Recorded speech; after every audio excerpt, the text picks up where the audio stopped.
It's a presentation of Fox Sports. We are Baltimore. We are Minnesota.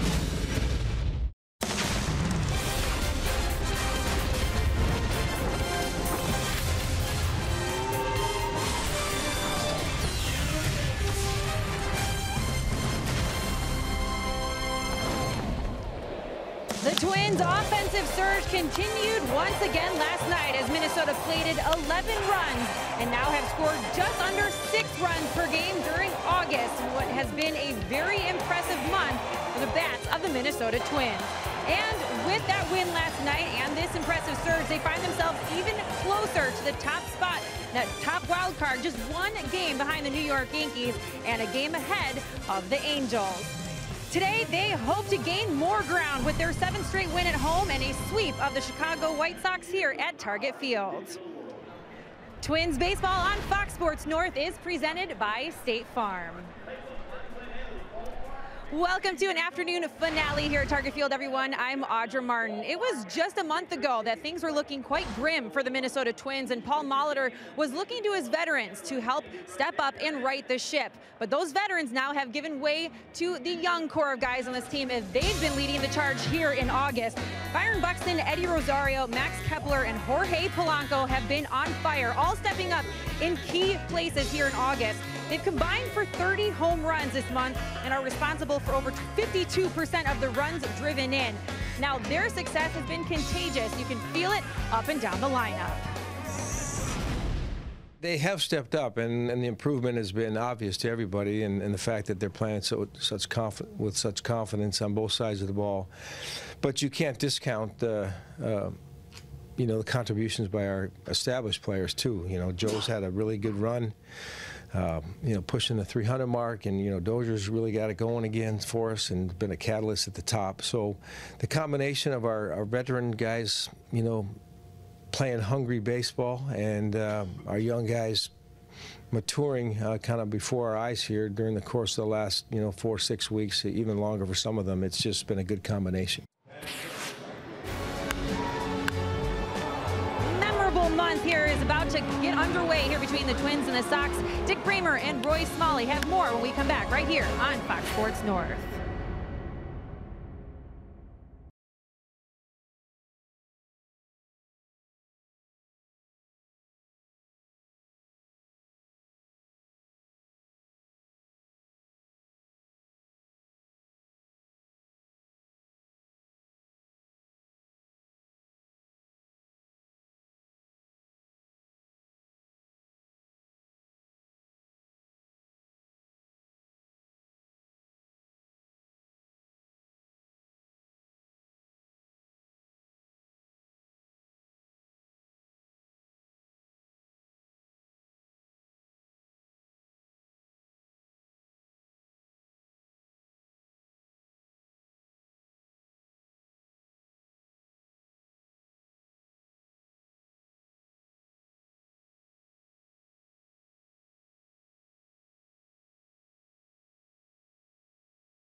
Twins baseball on Fox Sports North is presented by Toyota.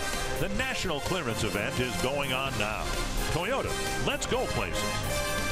By CenturyLink, connecting you to the power of the digital world. And by Sanford Orthopedics and Sports Medicine, for the everyday competitor in all of us. The Twins have had a hugely successful month of August, and today it comes to a close. One of the reasons they've had so much success in August is Bartolo Colon. 4 wins in the month, and he's got a chance to pick up his 5th win of August here this afternoon. And we welcome you to Target Field. A beautiful day for baseball. Dick Bramer and Roy Smalley with you for the final game of the year between the Twins and the Chicago White Sox. And what we've seen in this series so far bodes really well for the Twins down the road, because they've gotten really good starting pitching. And what we've seen here the first 2 nights of this White Sox series are 2 pitchers with a little bit different repertoire, but the importance of commanding your fastball. Irvin Santana just terrific. He just dominated the White Sox with throwing the ball inside and outside and dropping sliders on them. And the exact same thing has happened with Jose Barrios. I think he's watching Irv pitch, because now instead of messing around with a lot of breaking balls and changeups, he's pounding the fastball in there and then mixing in that great curveball only when he needs to. He has been terrific. We are now going to see a fastball of a different velocity, but the same kind of ability to command the fastball. He's going to throw it on the inside corner, on the outside corner. He's going to say, here it is. If you hit it, it's because I made a bad pitch, and I'll do better this next time. He is just a joy to watch. He commands a fastball. 80% of them are going to be thrown up there, and the hitters know it, and he still gets them out. If Santana and Barrios have been pounding the fastball, we'll be fair and say Colon will tap his fastball here this afternoon.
Smiles all around throughout the month of August. It's been a really good month for the Minnesota Twins.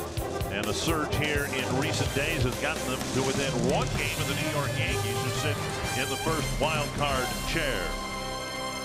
Bartolo Colon ready to make the start. Rick Renteria hoping his team can get out of town with one win in this 3-game series. Menard's batting order for the White Sox: Lurie Garcia in the leadoff spot. Yolmer Sanchez, Avisail Garcia, Matt Davidson, Kevin Smith, Rob Brantley, Tyler Saladino, Alan Hansen, and Adam Engel. No Jose Abreu in the starting lineup for Chicago. And big sexy Bartolo Colon on the hill for the Minnesota Twins.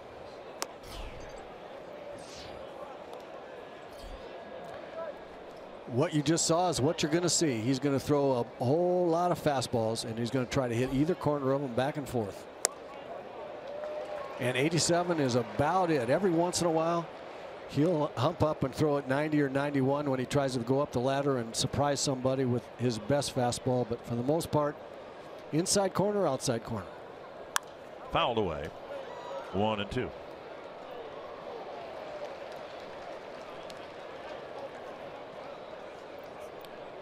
Garcia, Sanchez, and Garcia. Lurie, Yolmer, and Avisail in the Chicago first inning. Fouled away again.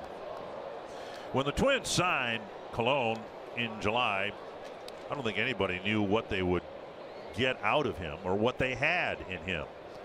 And the results in July weren't all that encouraging. An ERA of just under 6. He didn't win a game. Starts were short, but they were growing in length. Up and away, 2-2. But in August, 4 wins, a complete game 9-inning victory against the Rangers started the month, and they've been very consistent starts ever since. An ERA in the month of 3.21 and a strikeout of Lurie Garcia to get things started here this afternoon. Let's check out the defense for the Twins, brought to you by Northland Ford. Zach Granite in center for Byron Buxton. We hope to have an update on Byron's status here shortly. Rosario and Kepler in the corners. In the outfield, Escobar, Polanco, Dozier, and Vargas. Bauer, the designated hitter, and Chris Jimenez behind the plate. Kenny Vargas getting the start at first base in place of Joe Mauer. 1 down, and Yolmer Sanchez, the batter. Strike 1 over the inside corner. As you watch Bartolo Colon pitch today, just watch the number of fastballs he throws, where the catcher's target is, how successful he is at getting it close to that catcher's target. And what I love about Colon is that he knows what his stuff is. He knows what he's going to throw a great majority of the time. He knows the hitters know that. And he knows it's all about his execution, and he's totally comfortable with that. Fly ball center field, and Granite back a couple of steps. Now in a few more. Out number 2. So if you look at the arsenal of pitches that he has a fastball, changeup, and a slider. 82% of the time he's going to throw fastballs. Everybody knows that. Every once in a while he'll mix in a changeup when he thinks he's, or a slider when he thinks he has the hitter set up for a different pitch other than the 8 out of 10 fastballs that he throws. But I just think it's marvelous to watch him. He's just going to try to throw a fastball with movement, 86, 87 miles an hour, throw it on either corner, one side or the other. And he wants to get out quickly. He doesn't want to stand out there very long. I don't want to strike you out. He put the ball in play. You know, just hit it here. 1 strike to Avisail Garcia, second in the league in hitting at .324.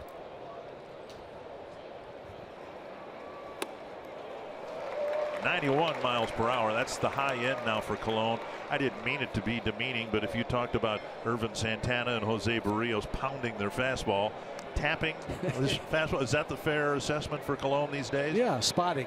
Spotting. There you go. 0-2 to Avisail Garcia. Strike 3. And it's a 1-2-3 first for Bartolo Colon. Don't know what Garcia was looking for, but it was just a fastball like 8 out of 10 are.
quick 1-2-3 first inning.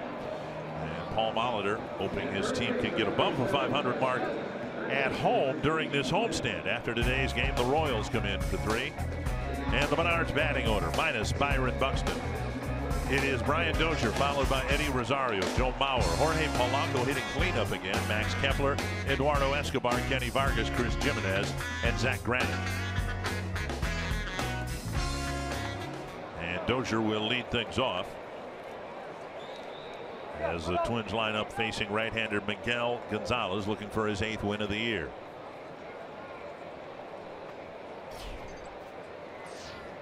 First pitch fouled back. 1 strike.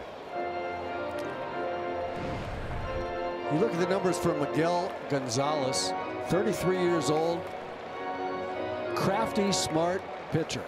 We'll talk about his stuff as we go along, but he gets a lot out of not as much. I thought you said that about the guy on the top of half of this inning as well. He gets by on even less than Miguel Gonzalez, but believe me when I tell you that.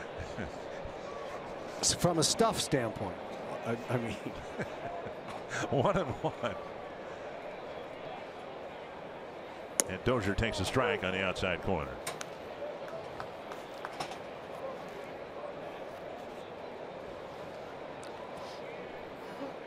Dozier, Rosario, and Mauer. Dozier one of 4 Twins with 22 or more runs batted in August. Popped up and back for a look is Smith, but he has no play. I mean, that's a pretty good month. If you've got one guy in your lineup that's driven in more than 20 runs by the end of a month, that's pretty good. The Twins have 4 of them. Well, that's why they are where they are right now. They have gotten some pretty good pitching, but the truth of the matter is they have slugged their way and caught the ball and played defense into this position right here. They've been really, really fun to watch. 1-2. Dozier takes. Dozier with 22 runs batted in August. Jorge Polanco with 22. Byron Buxton with 22. And Eddie Rosario with 24 runs batted in August.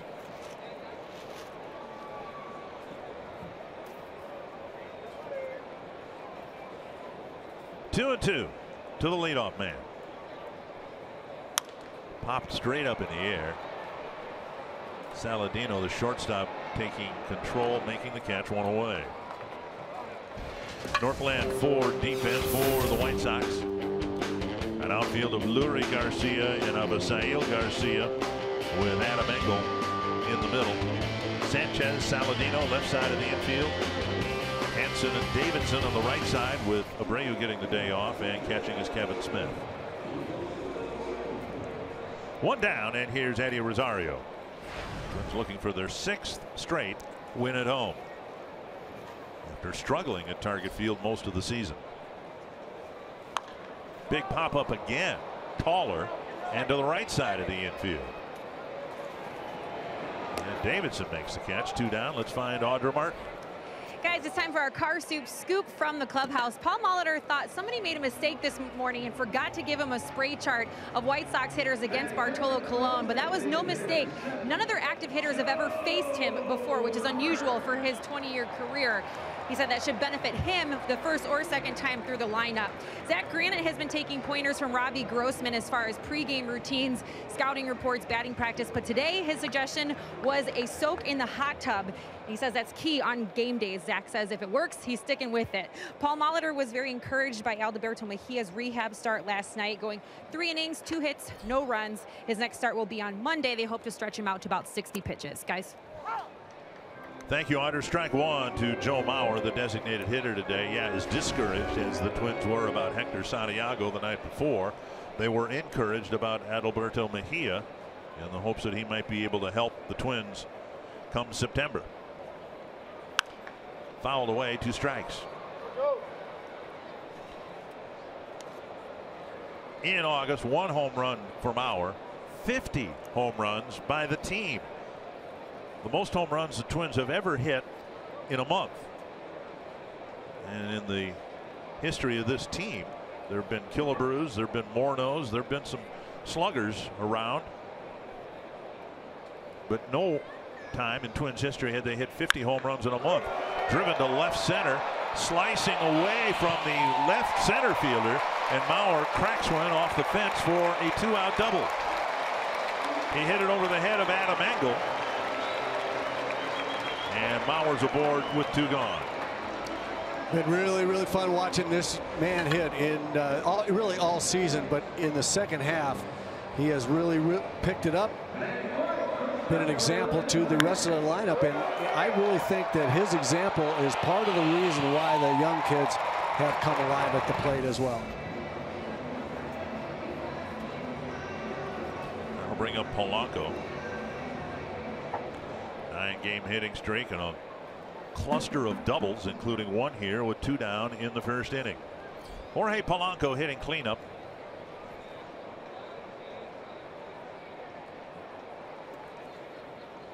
At the start of August, Polanco was playing part-time, and his batting average was down at .213, and he has really turned it on in the month of August and finds himself hitting cleanup for the hottest lineup in the American League.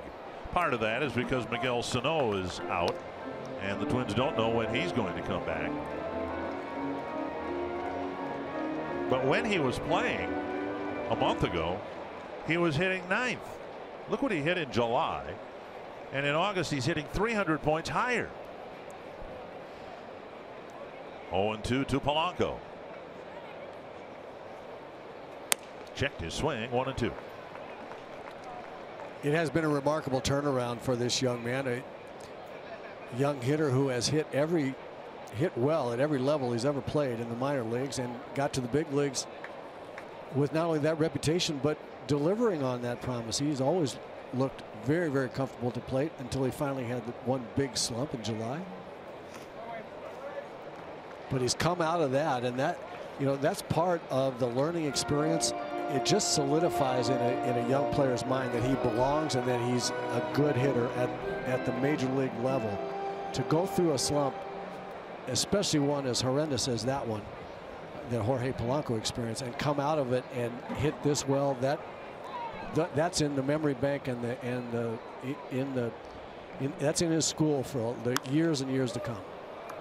In other words, it should benefit him long term to have fought through what he fought through in July. Absolutely. Everybody has to do it, and when you're young, especially for hitters that have never really struggled anywhere before, to struggle in the major leagues with all of the psychosis that comes with doing that, and then come out of it and remind yourself and demonstrate to yourself in such a big way that you can hit here, that will benefit him his whole career, this experience this year. 2-2 to Polanco. Popped up, backing out of play. Now he's got 9 home runs. The other night here he homered from each side of the plate, the 5th Twins switch hitter to do that. And to me, his home runs are things of beauty, the ones that just barely clear the wall. I like those home runs more than the tape measure shots, because they count the same. They don't feel the same though, and you talk to most of us hitters, we'd like to be able to say no doubt as soon as it leaves the bat. Another pop up, this one carrying to short left. Saladino out, Garcia in, and it is Saladino with the catch. Mauer left the board in a scoreless first inning.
Davidson will lead things off, followed by Kevin Smith and Rob Brantley. And today's game is on AFN, the American Forces Network, now in its 75th year of broadcasting to American military personnel overseas in more than 170 countries and naval ships at sea. We welcome all of you watching today, and we thank you for your service. Colon throwing just a dozen pitches in a 1-2-3 first inning, and he misses ball one.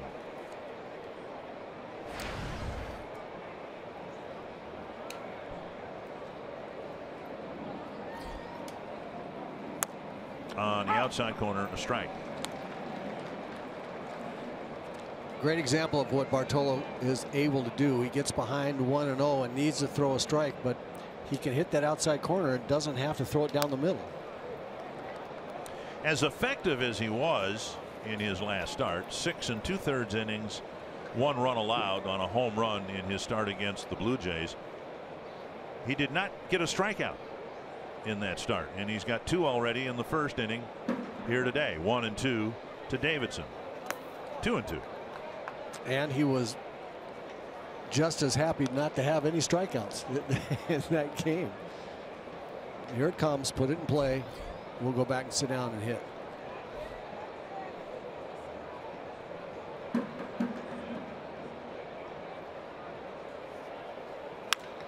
Deep to the left field corner. And one hops the wall. Davidson around first. Here's Rosario's throw to second, and off target a little bit. A strong throw, and Davidson slides on the backside of second base with an opening double. We've seen the arm strength of Rosario, but his accuracy, which we had seen in prior years, has been a little erratic. That's a long throw. You don't expect a strike from that distance, but we've seen him make that throw right to the bag. He has made many throws right on the money, and you're right, Dick. He's been a little bit more erratic this year, but he plays that ball very well. Very strong throw, and if he is able to throw it on the money, he'll get Davidson at second base. That's a very difficult throw to throw right on the money from the warning track in the corner there. Kevin Smith, the batter, with a runner at second and no one out.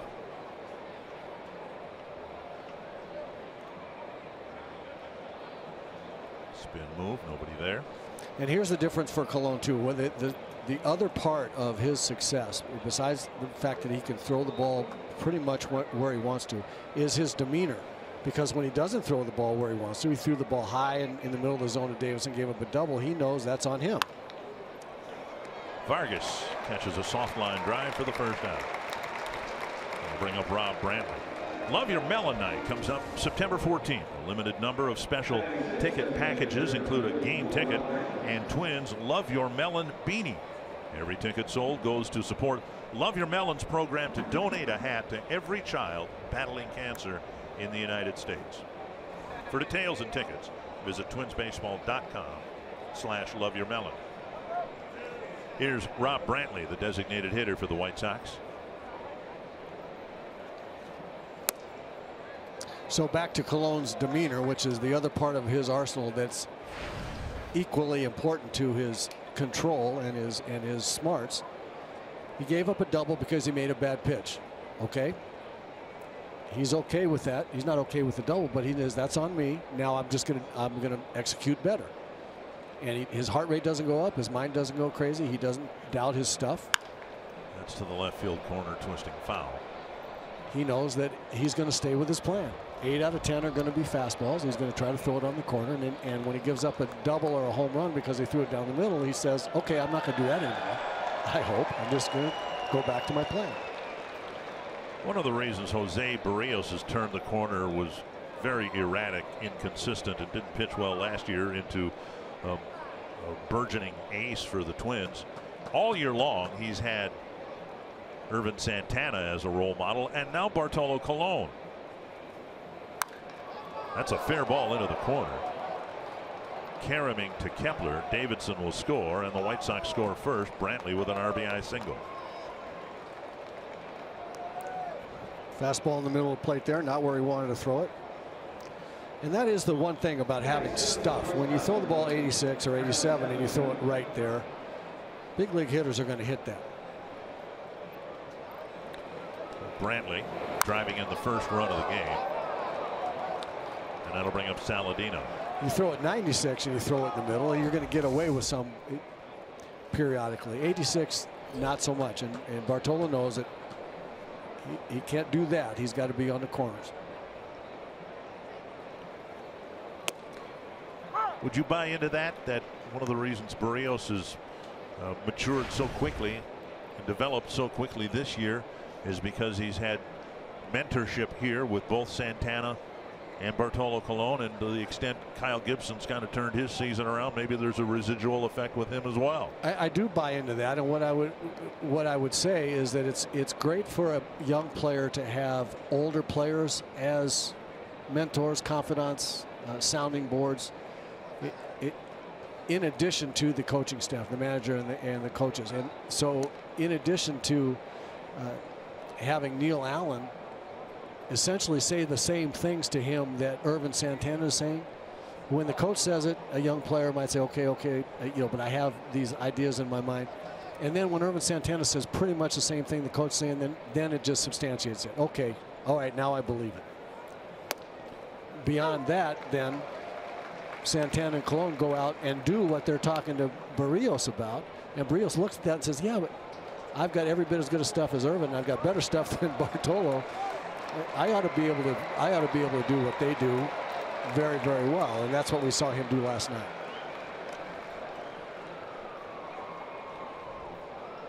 Two strikes to Tyler Saladino. Up the middle and through for a hit. Third hit of the inning. And runners at first and second with one down. Barrios with 7 shutout innings. Got into trouble in the fourth to pitch his way out of it. That was really the only threat that the White Sox had. And that fastball that he had last night was just electric. He trusted it. He threw it early. He threw it often. And when you got guys having to be in a hurry to hit that fastball, then that's when the breaking ball becomes really, really effective. He just had him, the White Sox hitters, absolutely stymied because they didn't know which quality pitch they were going to get for a strike, a 96-mile-an-hour fastball or a very, very sharp, late-breaking breaking ball. Here's Alan Hansen. 1 on the board, 2 on the bases, and only 1 out. Popped up. Short left field. Rosario in, Polanco out, and it's Rosario with the catch. 2 away. Close play at second. Davidson got back, and that'll bring up Adam Engel.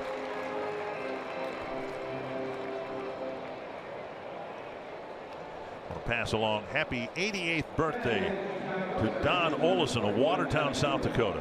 Very loyal Twins fan and viewer, celebrating number 88 today.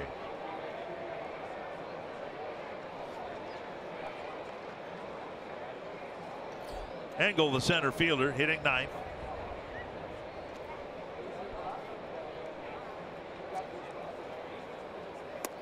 Strike 1.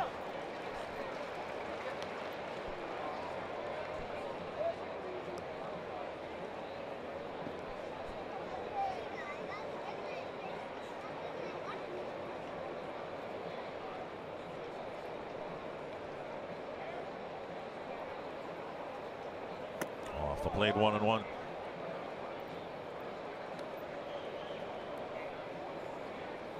Colon released by the Atlanta Braves, where he really struggled. Twins picked him up in early July. The Twins have dealt with injuries to most of the starting rotation. Santana and Barrios have stayed healthy, but Phil Hughes lost for the season. Hector Santiago got off to a great start for the Twins this year. Then he got hurt and was ineffective. Adalberto Mejia on the disabled list on a rehab assignment as we speak.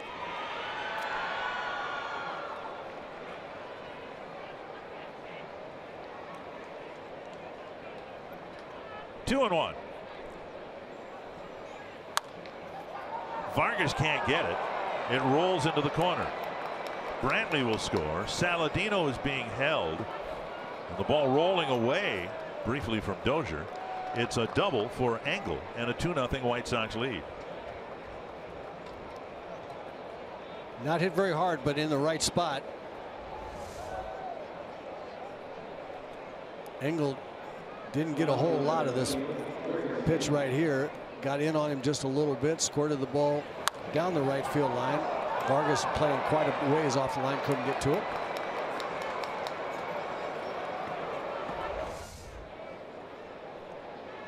Back to the top of the order, and Leury Garcia, 4th hit of the inning for Chicago. And suddenly a big at bat here for Colon and the Twins, with Garcia up and 2 men in scoring position. Fouled back. Incredibly, the Twins have used 35 different pitchers this year, a franchise record. Colon, one of 16 starting pitchers that the Twins have used this year. And unlike most of the other 15, he has stuck in the rotation and pitched well. Strike 2, 0-2.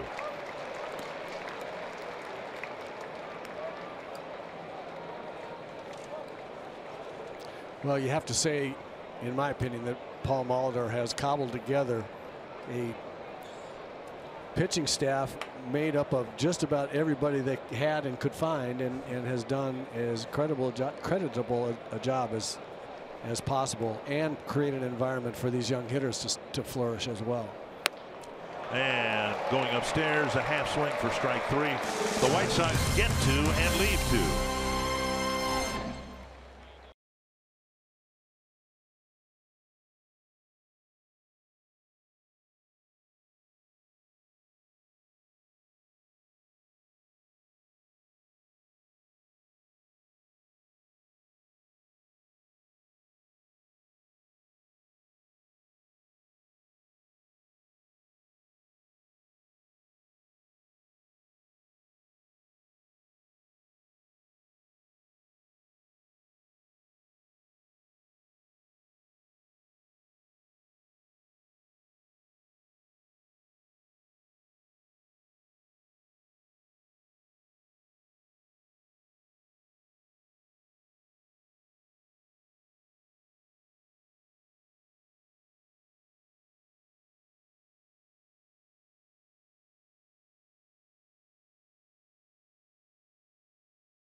Baseball, the surging Baltimore Orioles. They won their 7th straight yesterday at home, and they have re-entered, if they ever left, they have re-entered the wild card picture.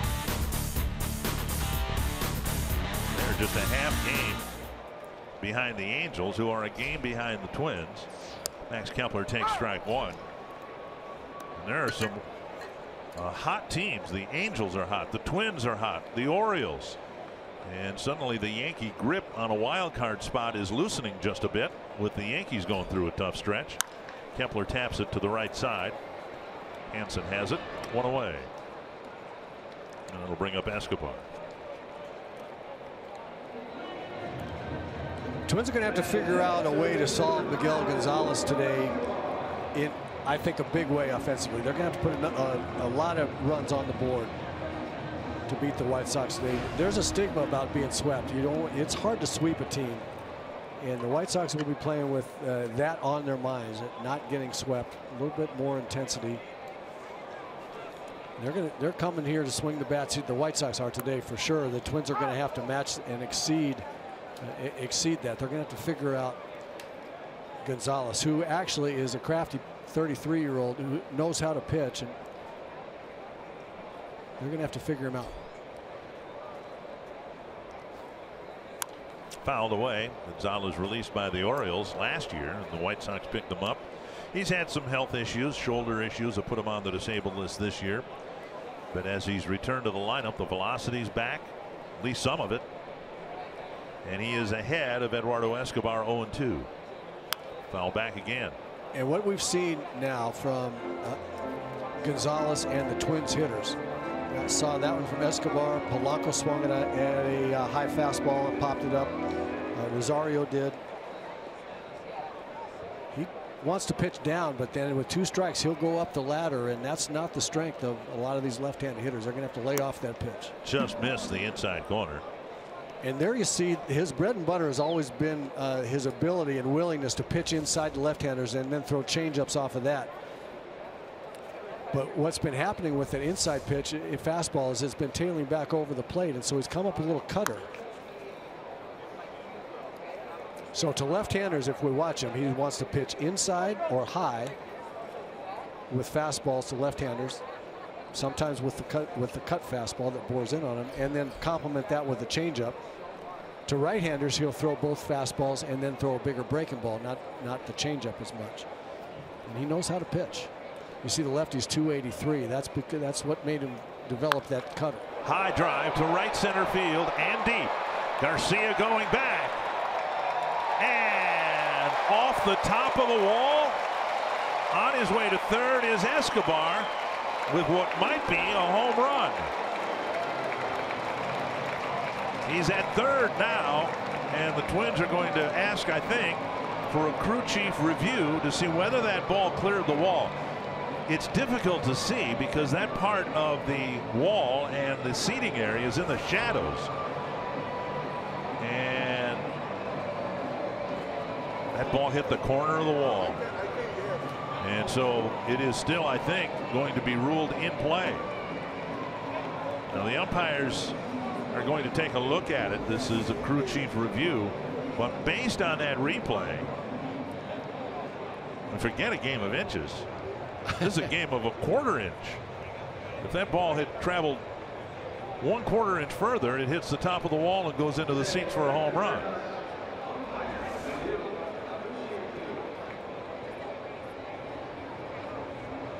It appears that it hit the very corner of the wall and bounced back. It would be hard to have a ball bounce back into the playing surface from that spot, because if it gets over the wall, it's in the flowers. And probably not the same ricochet. I would imagine that ball hit the top of the wall.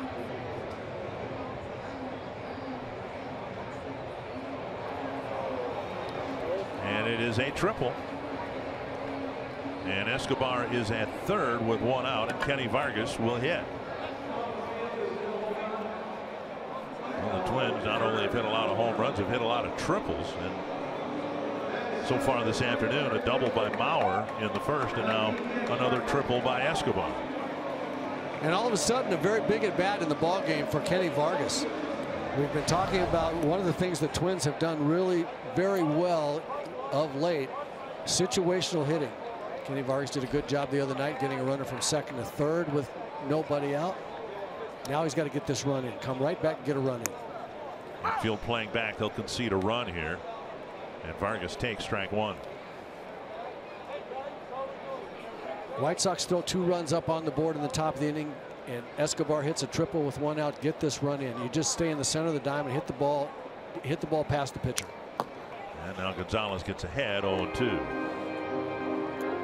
So many ways to drive this run in without getting a hit. Fly ball, ground ball, anywhere. Third baseman Sanchez is playing about 30 feet off the third base bag, so Escobar can start with a big lead.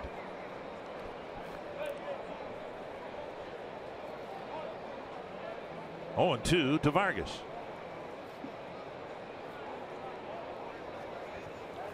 Strike 3, 2 down. And Vargas on 3 pitches. Escobar remains at third. Last night in the ball game, the Twins romped, and Brian Dozier on the right side of your screen did the same thing. Ball hit the very top of the wall and bounced back for a double. And then we had Escobar's that hit the edge of the wall, the very top edge, and bounced back. And so far, that's the only thing that's kept the Twins from getting on the board here. We'll see if Jimenez can deliver a 2-out hit. Outside ball 1.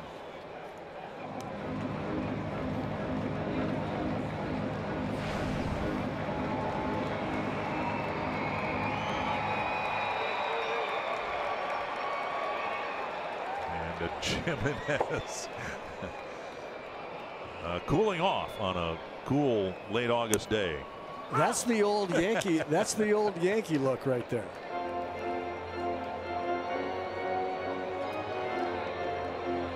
That's the Mickey Mantle, Roger Maris, Moose Skowron, especially Moose Skowron. Roll the sleeves up, unbutton the shirt, swing for the fences. On the outside corner, 1-2.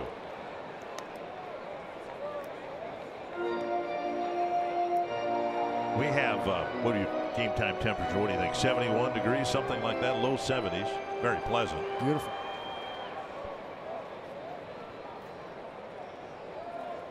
One and 2 to the Twins catcher.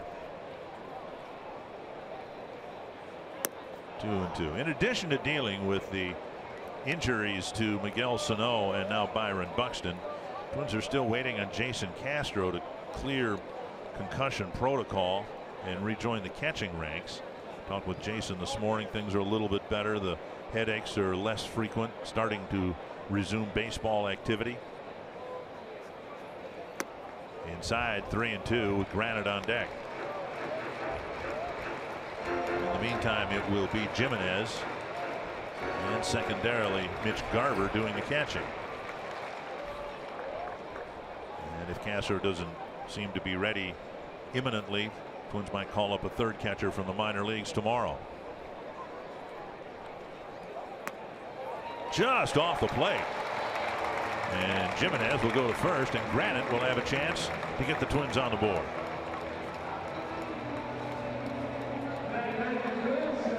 Good takes there by Jimenez. Gonzalez was teasing him with breaking balls just off the plate. Fastballs just low. Jimenez draws a walk. Gets Granite to the plate, who has, I think, a pretty good chance against right-handed pitching. If the worst fears for Buxton are realized regarding his left hand, then the next man in approach would certainly involve Zach Granite, who could be the center fielder on a regular basis for the Twins.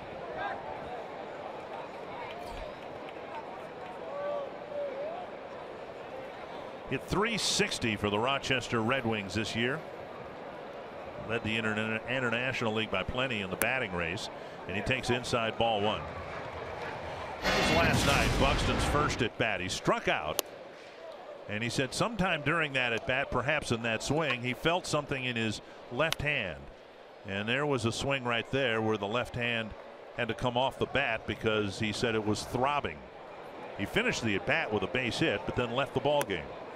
2-0. Had an MRI this morning. Twins have not released the results of that exam. 2-0 to Granite. Buxton, the American League Player of the Week last week. First and third, 2 down. Granite with a base hit to center field. Scoring is Escobar, and it's 2-1.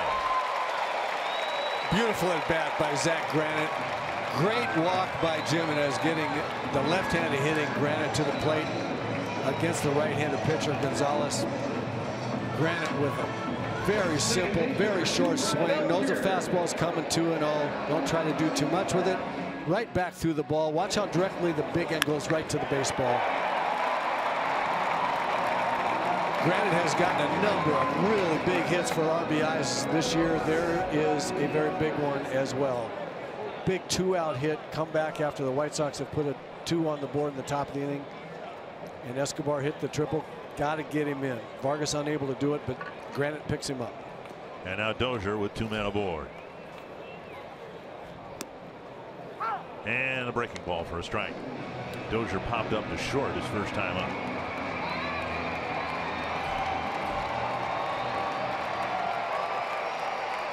Key to being successful, throw the ball over early and often. 8 out of 10 first pitch strikes will serve you well. Swing and a miss, 2 strikes.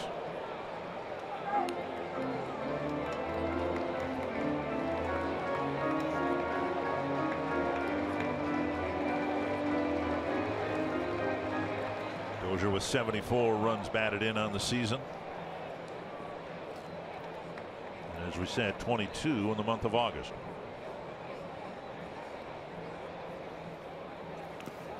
Nice block by Smith.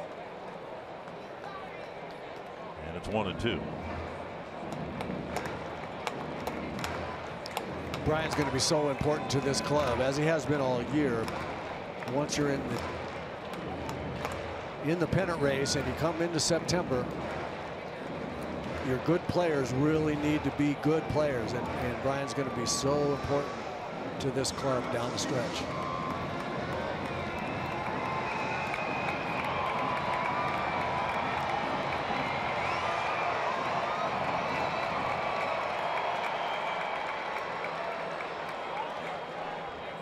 One and 2.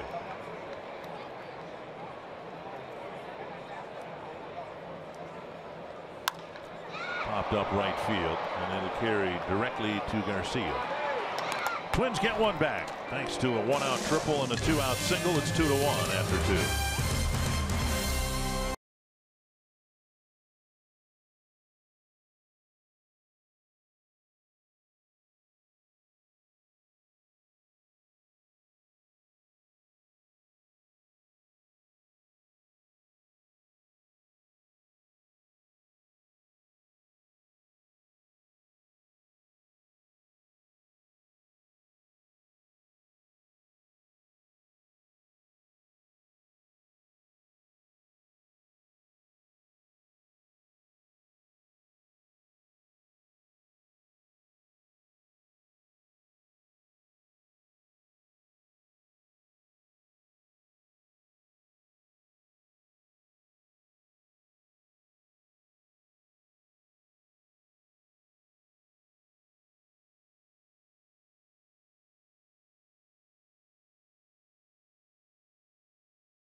White Sox lead here in the top of the third with Bartolo Colon going back to work. And with 20 years of experience, we know a lot about his career, but how about his childhood? Well, here's some things you need to know. Growing up, he built up his arm strength and his accuracy, by throwing rocks at coconuts and mangoes, trying to knock them out of trees. That strength also helped on his father's produce business, because Bartolo would pulp hundreds of crates of coffee every day with a machine that had to be hand cranked. Now, when he was done working and helping his family, he would ride his pet donkey named Poncho down to the local abandoned lot where they would play baseball using baseballs made out of cloth. That lot now has been turned into a baseball field thanks to Bartolo Colon. Guys. And obviously a great passion for the game. He says he wants to pitch next year when he will turn 45 years of age. 1-1 to Sanchez, and now strike 2. After his start last Friday in Toronto, the very next day, Colon was out playing some long toss. Now that's typical for pitchers on their day off or day after a start, but I mean, it was long toss. It was like 250 feet worth of long toss. And he does an awful lot of stretching and trying to be as flexible as he can. And there's a reason that he's still pitching effectively at age 44. There are many reasons. One of which you just alluded to. Obviously, he has an idea about how to keep his arm stretched out, keep the blood flow strong in his shoulder and right arm. Hook foul, still 3-2. It's also his natural makeup of body strength, his legs and arm combination of good kinesiology, good strength, and then it's his demeanor as well.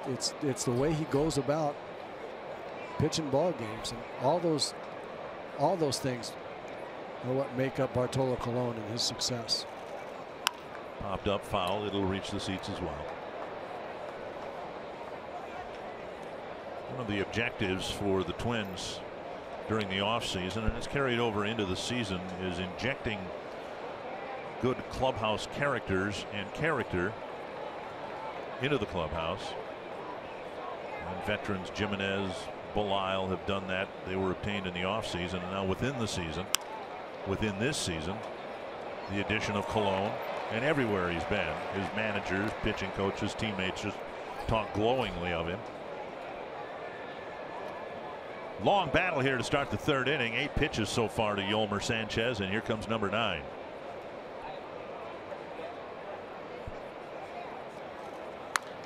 And another foul ball. If you watch Bartolo's delivery, you can see how he developed the ability to have good control.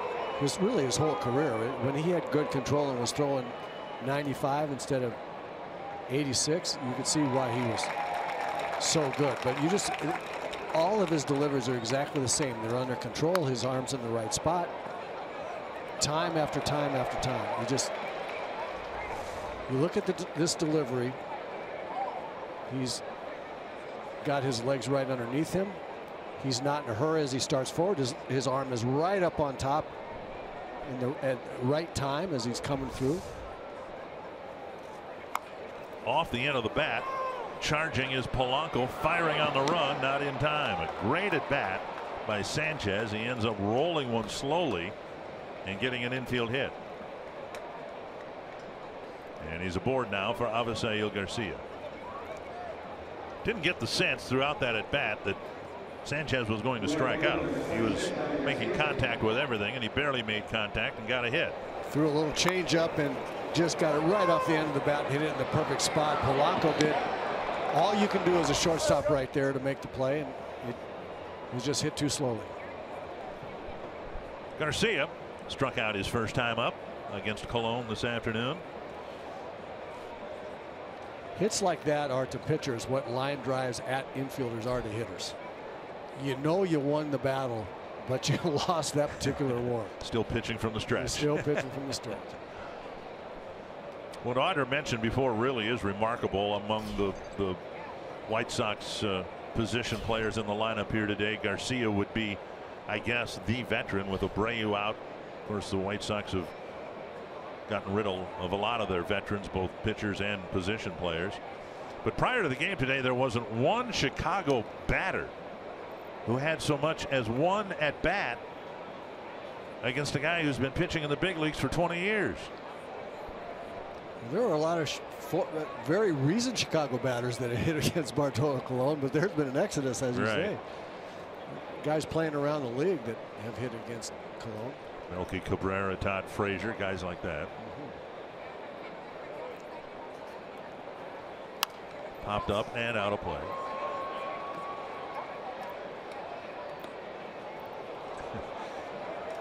Garcia, after he fouled the pitch off, walked out of the box, looked across his right shoulder at Colon. And I suspect that's been the reaction of a lot of hitters facing Colon in recent years. How did I miss that? Right. It was 85. It was down the middle. And how can you still be out there throwing it that soft? One strike. And a ground ball up the middle. It'll be another hit, 6th hit for the White Sox, and they've all come in the last 9 at bats. Fox Sports North is proud to partner with the Minnesota Wild and Let's Play Hockey to collect gently used hockey equipment for Twin Cities families in need. Beginning tomorrow through Sunday, September 24th, stop by select arenas and hockey shops throughout the metro to donate your old hockey equipment. For additional details and drop-off locations, visit foxsportsnorth.com/events. Matt Davidson doubled his first time up and scored after his leadoff double in the second.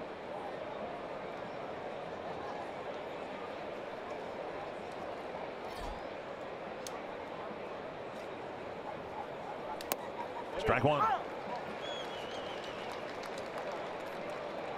We talked about Bartolo Colon's ability to throw the ball on the corner, each corner of the plate, and up in the strike zone occasionally to fool hitters. He'll be low in the strike zone as well.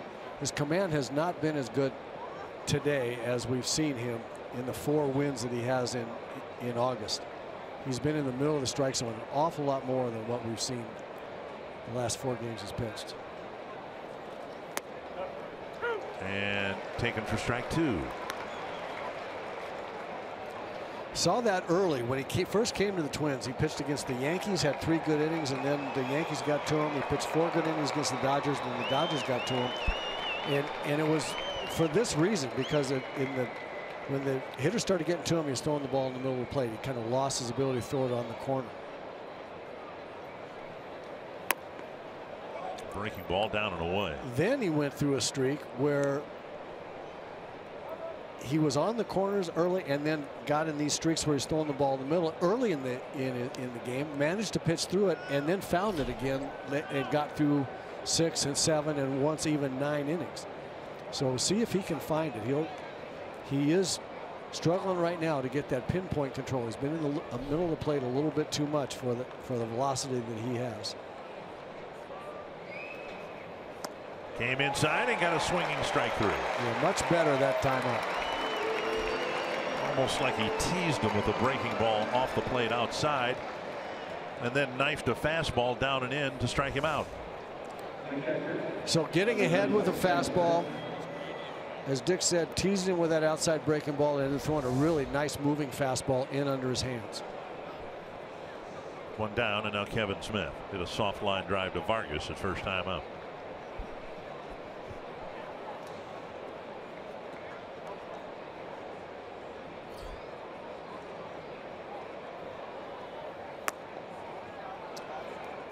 Colon, counting his time in Atlanta, has given up a lot of base runners, as his ERA would suggest, and he's only gotten 9 ground ball double plays.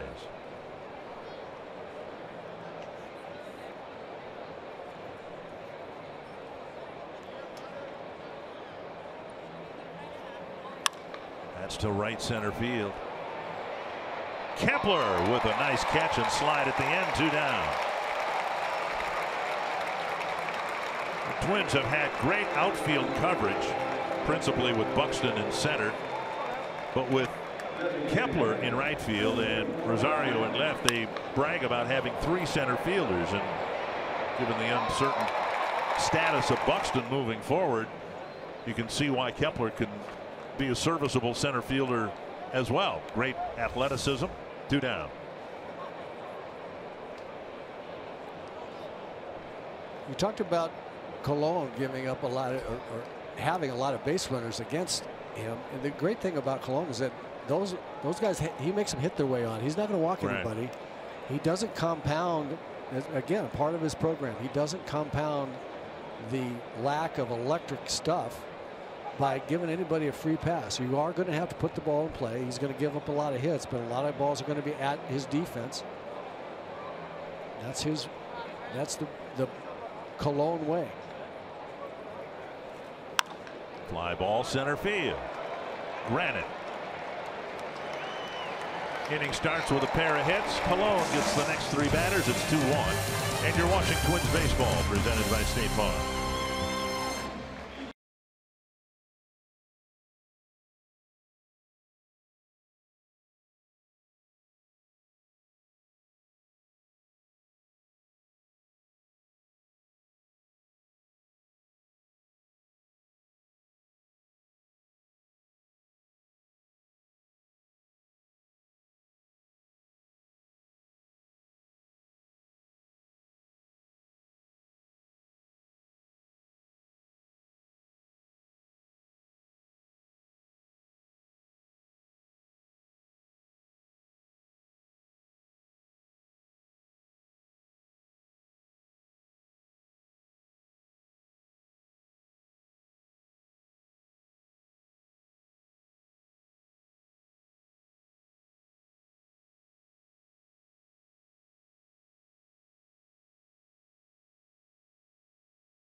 news regarding Byron Buxton, if you're a Twins fan, and I think generally if you're a baseball fan. Derek Falvey held an impromptu news conference out here behind our broadcast booth. Tom Hanneman was nice enough to bring us the results. The MRI showed no break in the hamate bone. A bone bruise. There is pain, but the bottom line is not only is the hamate not broken, but they're saying Byron Buxton would be available off the bench today. So the feared, I hesitate to use this word, but in the baseball term, devastating certainly would have been an apt description given Buxton's game and what he's meant to this team. And it's far from that. Rosario into the corner for a leadoff hit. It'll be a leadoff extra base hit, and Rosario will hold up at second. Dick, I can't even tell you how great that news. I begin to tell you how bad the opposite news would have been had he broken that hook of that hamate bone. We watched Eddie Rosario get a little hanging breaking ball of some kind and rip it down the right field line. Eddie just continues to hit. But the breaking of that hook in the hamate bone is that's a don't swing a bat again until almost spring training, and that would have been just absolutely. I agree with your word, devastating. Leadoff double, and now Mauer, who doubled off the fence in left center. You and I have each had that surgery done. Mine out of clumsiness. You actually did it playing baseball. A drive to center, retreating his angle. Rosario setting up for a possible tag, and now he is going to try to advance, and he's in safely. Almost looked like he was trying to decoy angle a little bit, but he did get back to the bag and did advance 90 feet. You never know exactly what's going on in Eddie Rosario's mind.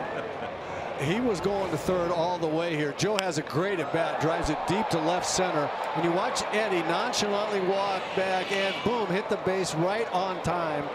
I think that was just a timing mechanism for Eddie. I don't think he was trying to deke anybody, but as I say, you never know for sure. Polanco will bat with the tying run at third, and the White Sox playing the infield in. Very productive out at bat again by Joe Mauer. And Polanco needs to pick up this run. Again, situational hitting.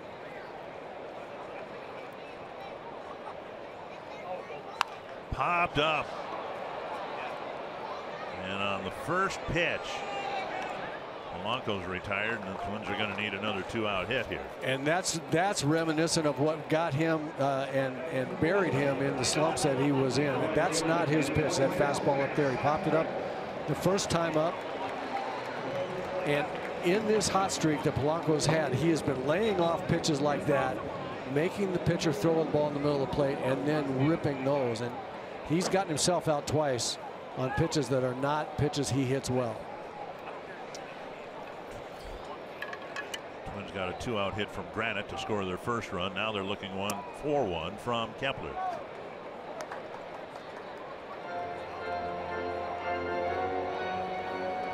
Kepler tapped out to second his first time up.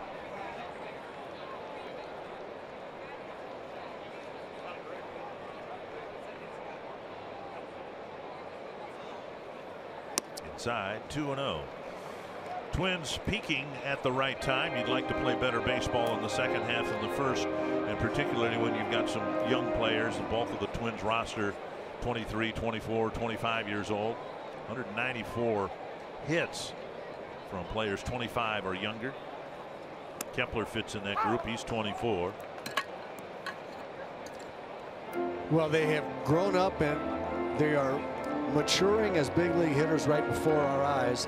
We will still see streaks and at bats like the one Polanco just had, where the young hitters forget or do something they don't mean to do, but they do it anyway.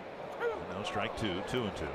There will be those times, but for the most part, they're establishing in their own minds that they're good hitters at the major league level, and that's very important. 2-2 to the Twins right fielder. And the dirt blocked by Smith, with Rosario fainting down the third baseline. He drew a walk a balk rather, I should say, earlier this month that led to a game-winning run against Milwaukee. 3-2 to Kepler. Escobar on deck.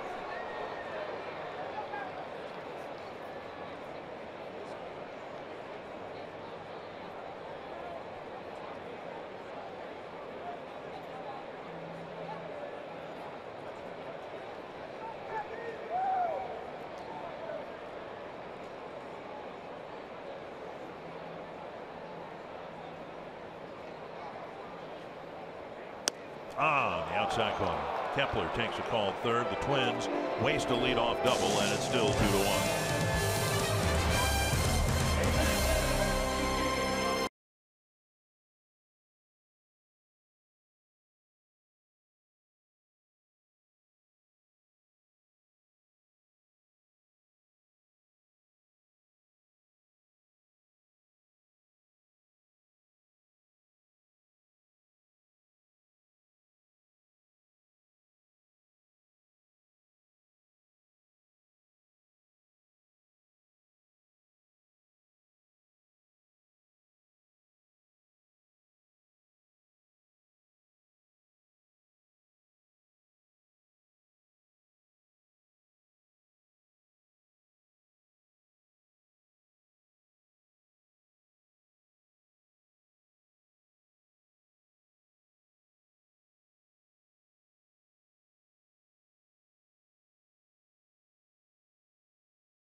Hurricane Harvey by visiting redcross.org or texting the word Harvey to 90999. By doing that, you make a $10 donation, and your donation enables the Red Cross to prepare for, respond to, and help people recover from this disaster. We were describing Byron Buxton's health situation. I said, I hate to use the word devastation in baseball terms, but because there's so much real devastation out there that we are made aware of, and we want to do whatever we can to help, and you have that opportunity by donating to the Red Cross. Tyler Saladino taking strike one from Bartolo Colon, and Alan Hansen and Adam Engel. 1-1.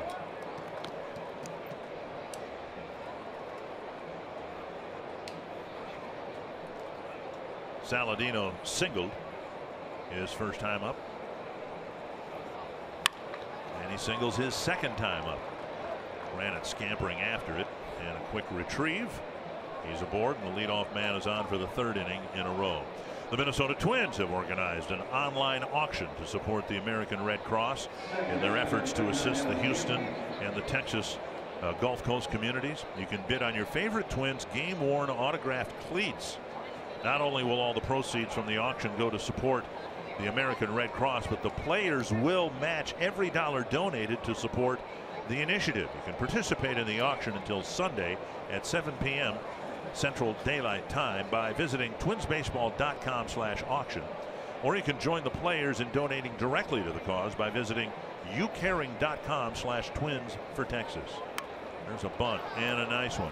Escobar can't get the handle on it, and it'll be a bunt single for Hansen, who had a swinging bunt single in the ball game last night. And the inning starts with a pair of singles again. I haven't seen Hansen play an awful lot. He lays down a very nice bunt here. But I'd have to say, after watching him play last week down in Chicago and then in the series here, if I'm the third baseman, I just take that away. He hasn't shown me yet that he's going to be a dangerous enough hitter to slash the ball by me. And anybody with that kind of speed, I just don't think you can allow him that luxury of giving him that bunt. Here is Engel, who may be sacrificing with runners at first and second and nobody out. Hope so. And he takes strike one.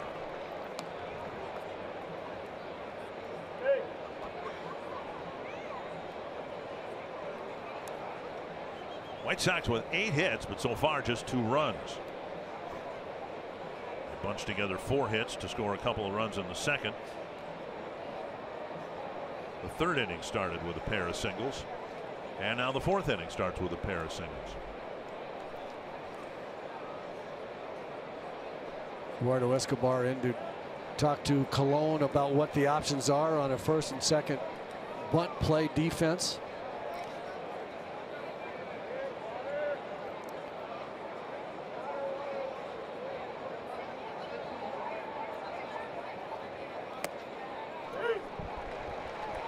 And now 2 strikes.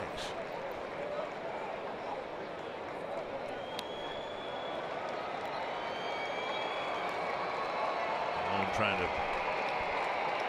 work his way out of a situation here in the fourth. 60th pitch coming up, and so far he's only gotten 9 outs. Right down the middle, and Engel is gone on strikes. With 1 down, let's go to Audra Martin. Guys, pitching coach Neil Allen admitted he was really curious to see how his relationship with Bartolo Colon would develop when they brought him up to the big leagues. He was saying, what do you say to a guy who has 20 years of experience? So Neil thought back to how Mel Stottlemyre handled Randy Johnson in New York, and he remembered him saying that with guys like that, you got to give him a long leash. Let him call the shots. And if he does ask you for your opinion about his game plan, then you know that you've earned his respect. So when Bartolo Colon asked Neil for his opinion pretty early on into this process, Neil took a big sigh of relief and knew they would have a great relationship. He says the best part is it's like having a second coach in the clubhouse. Guys, well, thank you very much. And on the first pitch, Garcia pops up, and Colon on 4 pitches has struck out the number 9 batter, who was assigned the task of sacrificing the runners up and getting Garcia on a first pitch foul pop. That'll bring up Yolmer Sanchez.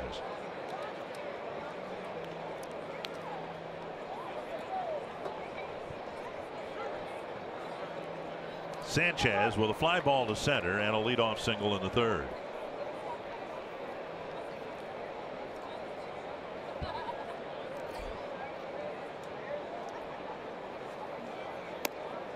Let's see, Engel getting some words of counsel with the hitting coach putting his arm around him. I guess you're not in trouble unless he doesn't put his arm around you, right? If you fail in a bunt attempt and they just talk to you without putting their arm around you, then you're in trouble, right? That's right, unless he puts his arm around you and say, son, you're out of here. Just want to tell you, I feel bad about it, but no, he's a young player. Obviously a lot of ability to play center field, and he had to have had some ability to hit in the minor leagues or he wouldn't be here. So do the best they can with him. But I just keep marveling. I don't know if Bartolo's going to get out of this inning with getting Sanchez here or not. But it's just wonderful to see a pitcher get in trouble and understand that if he just keeps throwing strikes, hitters even in the big leagues will get themselves out. Just keep throwing it in there. 2 strikes to Sanchez. And foul back. Sanchez had a long at bat leading off the third inning and then ended up hitting one off the end of the bat for an infield hit.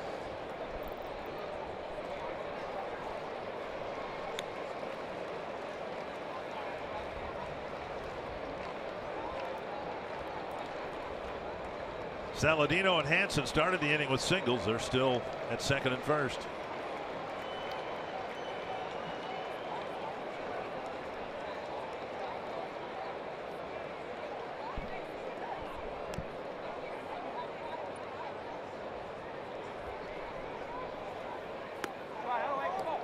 And a rare breaking ball. Missing it. And that's one thing. Especially rare to a left-hander, you bet. But he so rarely spins the baseball. Mm-hmm.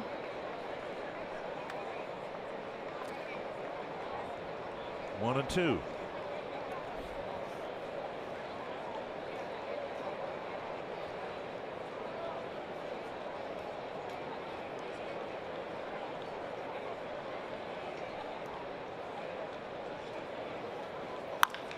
Ground ball, base hit, right field. Saladino to third. Kepler comes up, firing, and the ball coming through, not in time. So the White Sox get a big 2-out hit from Sanchez, and the lead grows to 3-1. Very nice at bat again by Sanchez.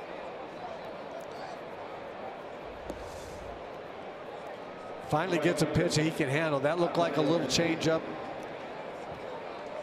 The same pitch he hit off the end of the bat for the infield hit. He waited long enough. And Sanchez, for one at least, has convinced himself that he doesn't really have to be in too much of a hurry against Colon's fastball. And so Bartolo not really a strikeout pitcher unless hitters make big mistakes. And the good thing about Bartolo is he'll let the hitters make those mistakes. Engel relieved that the White Sox got a run after his strikeout. And now Avisail Garcia, strikeout and a single. Inside, strike one. Yes, Engel's relieved that they got at least one. That's 2 runs if he gets the bunt down the way he's supposed to.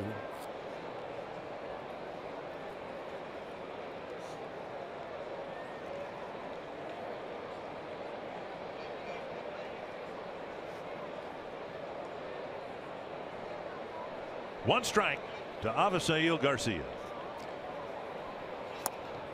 Came inside again at 86.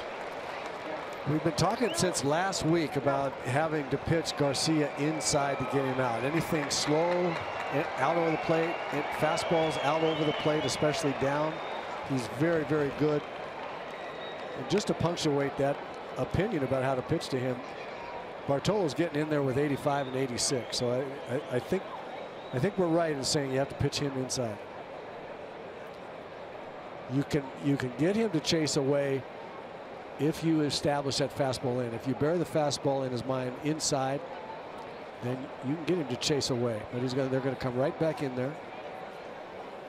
Got him with 3 pitches, about the same velocity and about the same spot. 3 more hits, but just 1 more run for the White Sox.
Thanks to Toyota. Rob Brantley got the White Sox on the board first with a single in the 2nd inning. Adam Engel would follow with a flared C&I ground ball. Make it 2-0 at that time. Zach Granite would get 1 run back, make it 2-1. We sit right here now in the bottom of the 4th inning. White Sox up 3-1. Escobar to lead things off, tripled his last time up, hit it right off the corner of the wall above the scoreboard in right field, and ended up coming home after a 2-out single by Zach Granite. It'll be Escobar, Vargas, and Jimenez here in the Twins' 4th. Swing and a miss, 1-1.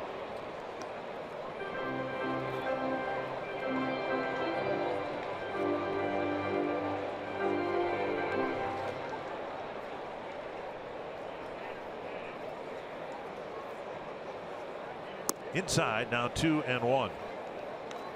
30 games left for the Twins.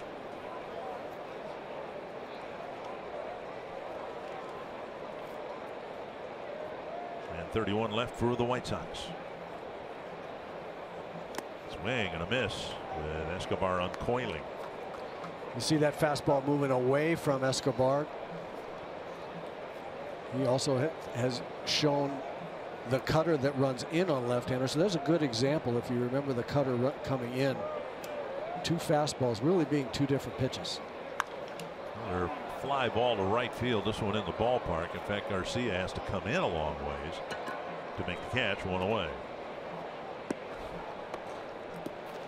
MLB.TV Premium is back better than ever. You can watch every out-of-market regular season game live on over 400 supported devices.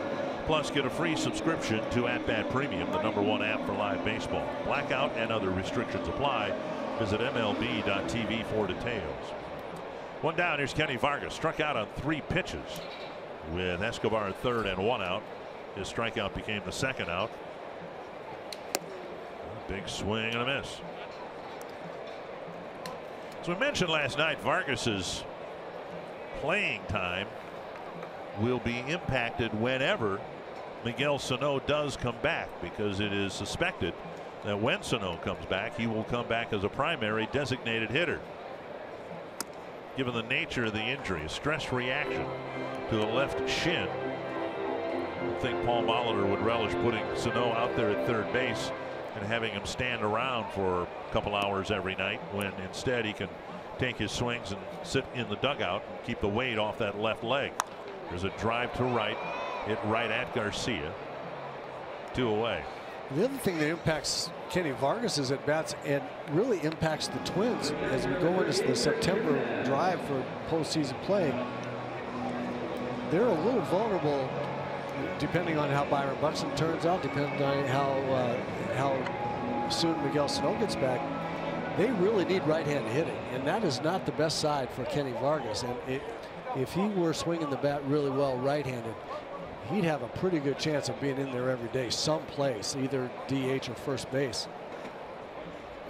We give the Paul Molitor the option of DH and Joe once in a while. And Jimenez takes ball 1. Getting more guys that are effective against left-handed pitching in the lineup at the same time. Left-handers now without Buxton and Sano, and Robbie Grossman, we're going to have to work his way back. You got a lot of left-handed hitters in the lineup necessarily. 2-0. Injuries, of course, part of the game, and you can't help but admire what the Indians have done in taking charge of the American League Central with central figures in their lineup, middle of the order guys like Kipnis, Chisenhall, and Brantley out for a significant amount of time this year, and yet the Indians are surging at the right time. 2-1 to Jimenez. They did a nice job of going out and getting Jay Bruce too. That helps them an awful lot right back in the middle of the order. Now 3-1. Jimenez drew a walk in front of Granite's single that drove in the Twins' run in the second. But to lose those 3 left-handed batters, my goodness. And a middle infielder on top of it. That hurts. And Jimenez has walked for the second time. Twins baseball on Fox Sports North is presented by State Farm. Combine auto and renters and see how much you can save. A 2-out walk will get Granite to the plate. Granite took a couple of pitches and then lined a sharp single to center to score Escobar in the second inning.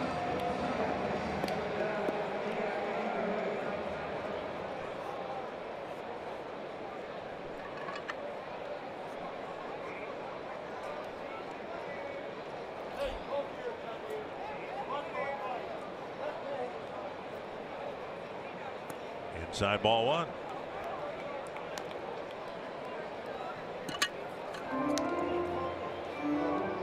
If you just joined us, the best news Twins fans could have hoped for regarding Byron Buxton, who's not in the lineup today, for Zach Granite is that Buxton did not suffer a broken hamate bone and might be available off the bench to run or perhaps play defensively as soon as this afternoon. 2-0. Buxton, who just emerged in early July and now till the end of August, as a tremendous talent, blossoming star, hurt his hand in the ball game last night, came out of the game. 2-0. And now a strike.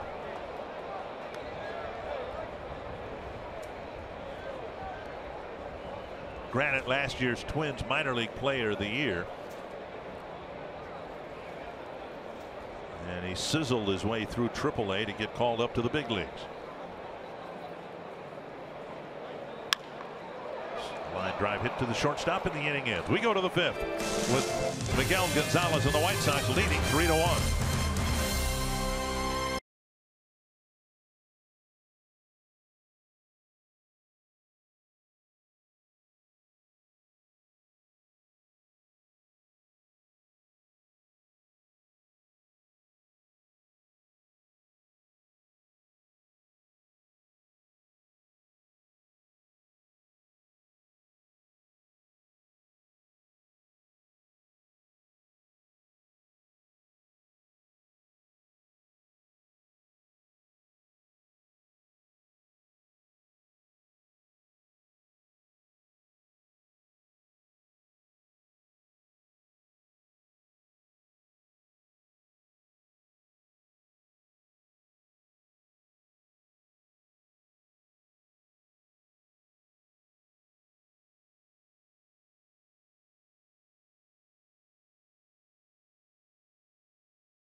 Bartolo Colon's yielded a whole bunch of hits and 3 runs through 4 innings, and now he'll face Matt Davidson, Kevin Smith, and Rob Brantley in the 5th.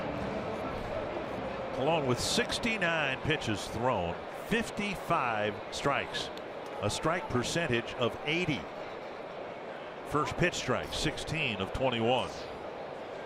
Davidson doubled and scored in the 2nd, struck out swinging in the 3rd.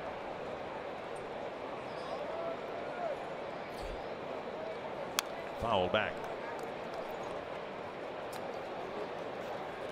Today is the end of the August trade period.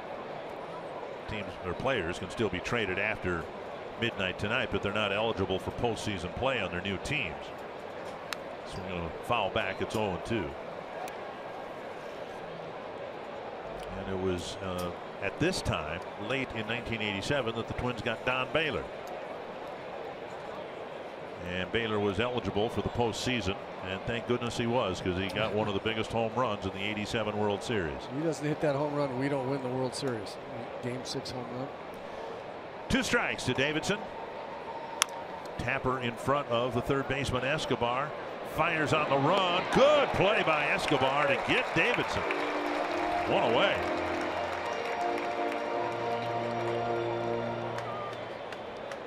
White Sox have hit a lot of balls like that here today against Colon. Most of them have been scratched out for hits. Nice play by Eduardo. Comes in, gets the ball in his glove, gets rid of the ball fairly quickly with a lot on it, off balance. Fortunately, it's Davidson running there and not Alan Hansen, who got the bunt single in front of Escobar last time. First time since the first inning that Colon's retired the leadoff batter. He misses outside ball 1.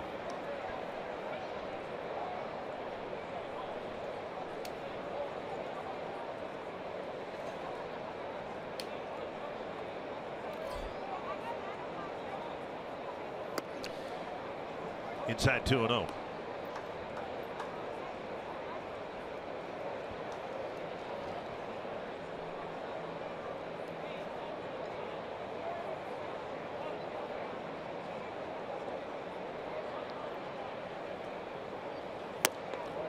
shaving the outside corner, and it's 2-1. That's the pitch that Bartolo's been looking for. He hasn't found that outside corner today as consistently as he does when he's really, really good. He's had 4 games in a row here in August where that pitch on the corner has been there for him. Escobar digs out the third hop and throws across. Smith retired. 2 away. 2018 season tickets are on sale now. In addition to securing your spot for the 2018 season, you'll be guaranteed postseason tickets for 2017. Don't miss an inning of postseason play and experience exclusive sweet spot benefits such as 10% off food and beverage here at Target Field. For more information or to place a deposit, visit twinsbaseball.com/season tickets today.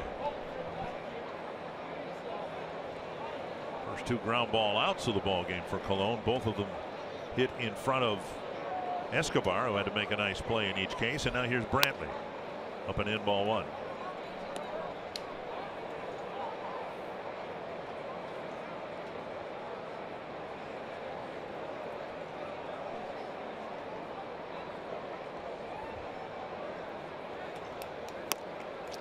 Two and 0.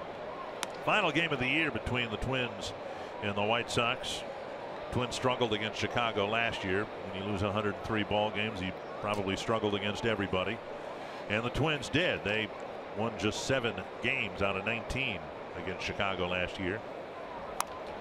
And that will spin just foul. And the Twins, if they win today, will turn that record around and pick up their 12th win against 7 losses. And you can see the Twins have won the season series 12 times since 2001. But the White Sox rebuilding process actually started in the offseason with some trades. Adam Eaton and Chris Sale. 2-1 to Brantley, pulled foul, and it's continued with most of the veteran relievers traded, and then position players Melky Cabrera, Todd Frazier.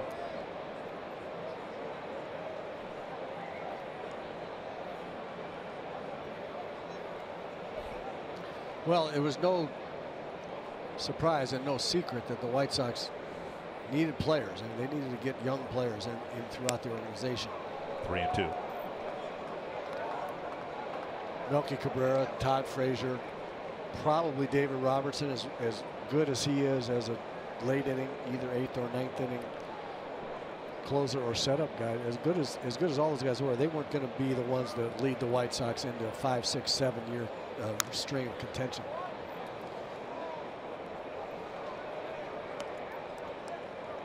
Tapper foul, and Brantley will get another 3-2 pitch, and it will be the 83rd pitch for Colon.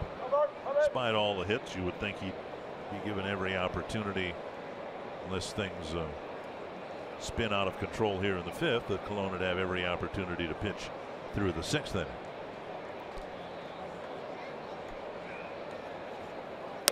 On the inside corner, and another strikeout for Colon. And Colon has his first 1, 2, 3 innings since the first inning. On the corners, that's where he lives.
involved, it means it's also time for the Minnesota State Lottery Winner's Circle. We have $100 worth of scratch-off tickets for some great people. We've got Lois and Gary, Jack and Kay from Hillman, Minnesota, all celebrating 70th something birthdays, but 7 also has a different significance for you. Is that right? Yes, Joe Mauer's our favorite, number 7. That's and we're gonna, Gary. He's wonderful. And we're gonna win 7 in a row, right? I love that mindset. Now, Lois, I also hear that when you watch every game, because you watch every game, the neighborhood can hear you. Is that right? Yeah, I'm afraid so. They always wonder what's going on at our house. That's called dedication and being a true fan. Well, good luck with those scratch-off tickets. We hope you guys enjoy the rest of the game, and hopefully that number 7 comes in good luck again. And we win. Thank you, Audrey. Guys, back to you. All right. Hillman, Minnesota, just north of here, a little more than an hour away, due east of Little Falls and Piers. Between Piers and Mille Lacs Lake. 2 strikes to Brian Dozier as Dozier starts the 3rd time through the Twins batting order, and he takes a ball, 1 and 2.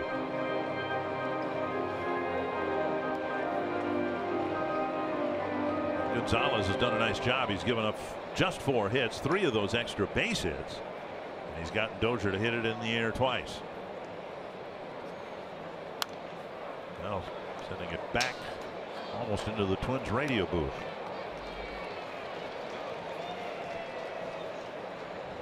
Scaring Danny Gladden there a little bit. Danny had his glove over there, but he didn't have it on. He wasn't ready. Of course, this is a day game after night game. I thought that. I thought it would be more effective coming from you, a former teammate. It would be most effective coming from TK. But Dan Gladden on the left, working with Corey Provis and the Twins radio network. 2-2 to Dozier, then Rosario and Mauer. Tapper up the line, foul.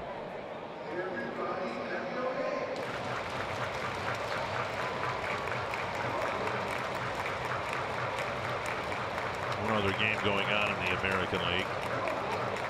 It's the Rangers-Houston game in St. Petersburg. Glad to hear that the Astros are returning to Houston. They won't play tomorrow, but they've got a doubleheader on Saturday. 2-2. Off the plate, 3-2. While the White Sox have had the leadoff man on in 3 of their 5 innings, the Twins have had the leadoff man only once. That was Rosario in the 3rd with a double, and the Twins left him at 3rd base. It was 0-2, and now it's 3-2. Sharply hit into right center field for a base hit. Dozier rounding first. He'll dig for second and have a double. very nicely done.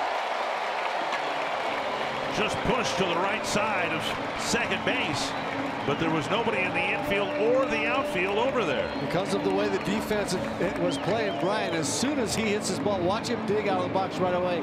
He knows as soon as he hits that where nobody is, as Dick said, not only in the infield but also the outfield, he knows he's got two. And he knows with nobody out, it's a good gamble to go for two in this stage of the game. Very nice by Brian Dozier. And now Rosario, who popped up to first in the first and then cracked a double into the right field corner in the third.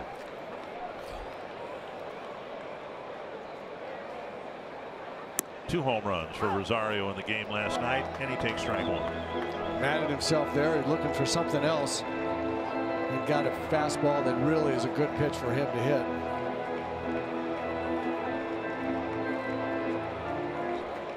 Twins misfired in the third after a leadoff double, didn't score a run. See what they do here in the fifth. 0-2. Good example of the combination many pitchers will try and use, the fastball changeup combination to left-handers. Right-handed pitchers to left-hand hitters. Fastball low and in for a strike. Come right back in the same spot with something 6, 7, 8 miles an hour slower that looks like a fastball and get a swing and miss. In the dirt, blocked by Smith, and it's 1-2.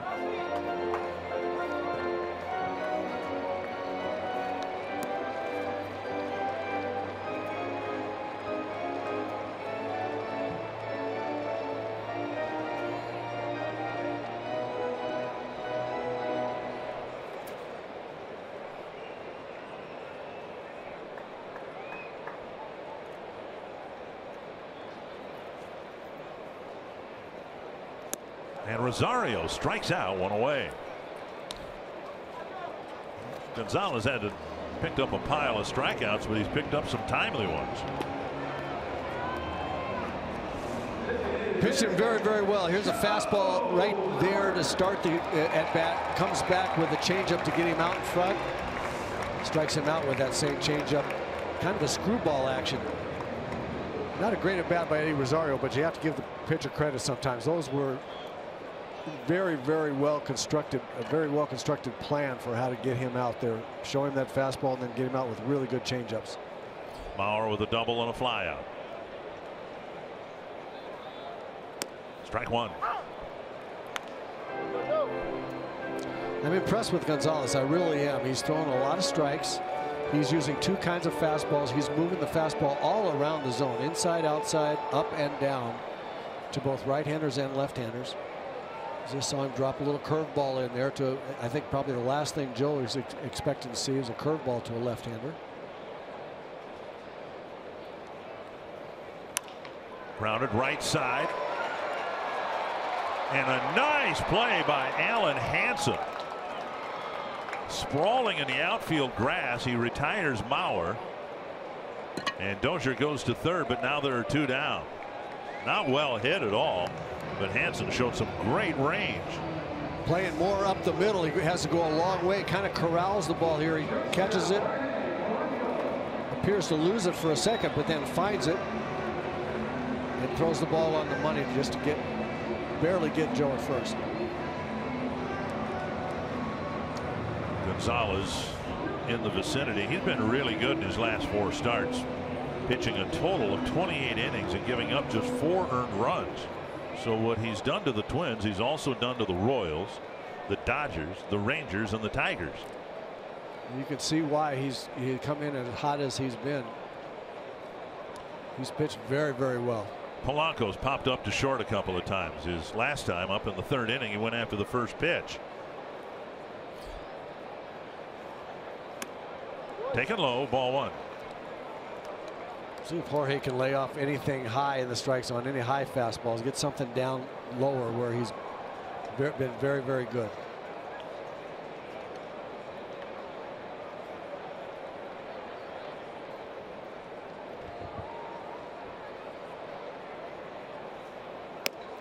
That's a good take right there. That's the one he'll make it out on, even though it's a strike. Great majority of the time he'll make it out on that pitch. He's done it twice today. Get your sights down there where you're good.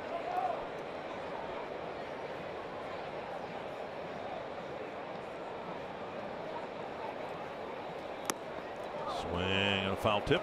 1-2.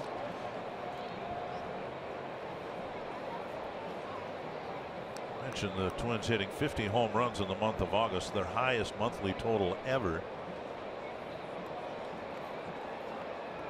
And Polanco's hit 6 of them.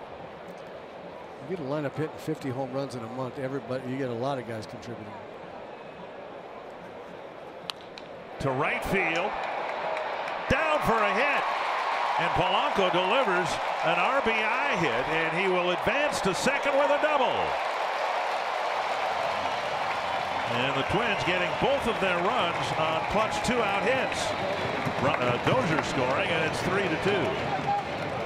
Very, very nice at bat by Jorge Polanco. Gets the ball where he can. Actually, that was up and out of the strike zone. I said he's going to make it out on that pitch most times, but he doesn't. Here's the one time in 9 that he gets a base hit on it, and as well as the base hit. Again, running hard out of the box with 2 out. Good gamble to go to second base if you can make it close. Gets in there with a slide. Gets into scoring position with 2 outs. See if they can get one more big 2-out hit. Kepler will try to provide it. He's 0 for 2. A ground ball to second and a strikeout. Breaking ball, tap foul.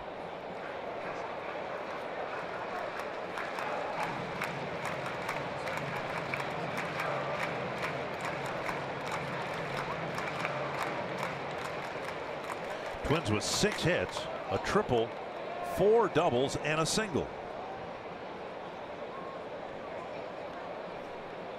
And not nearly enough runs out of all of that. That's to left center. Headed for the gap. And a diving attempt comes up short by Engel. Polanco scores the tying run, and it's another double by Max Kepler.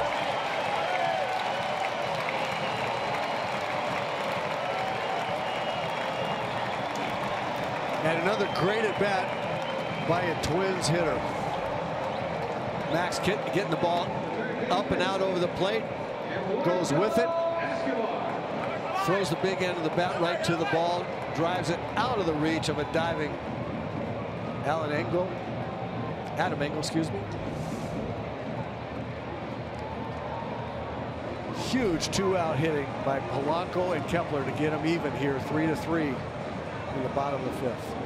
Kurt Hassler, the bullpen coach, serving as the pitching coach for the White Sox. Don Cooper did not make the trip with the White Sox. A little bit under the weather. We wish Don Cooper the very best. And the Twins have tied it up here in the fifth on 3 doubles. Escobar tripled and scored back in the second inning.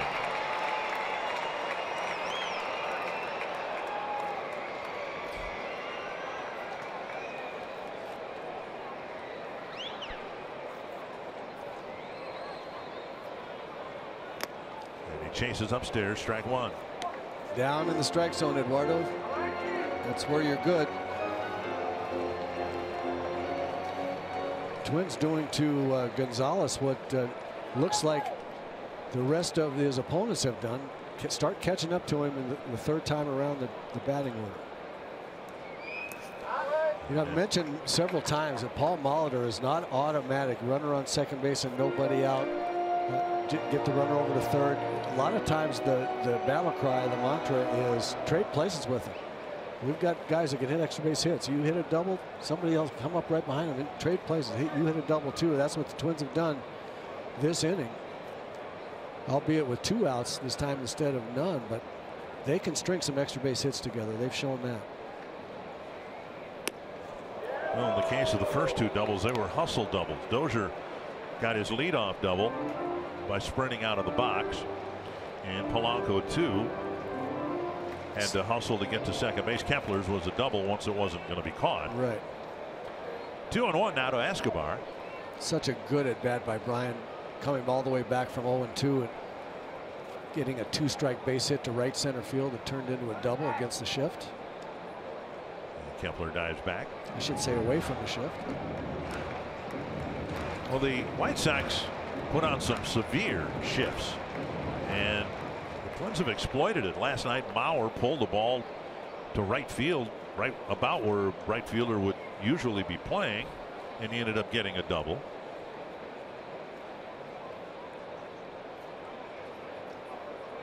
Swing and a miss, 2-2.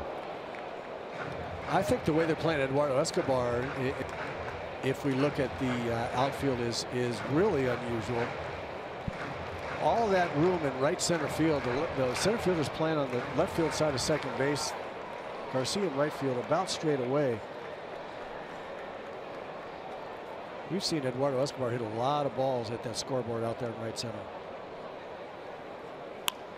Well, that's exactly what he did in the second inning. He nearly cleared the wall out there.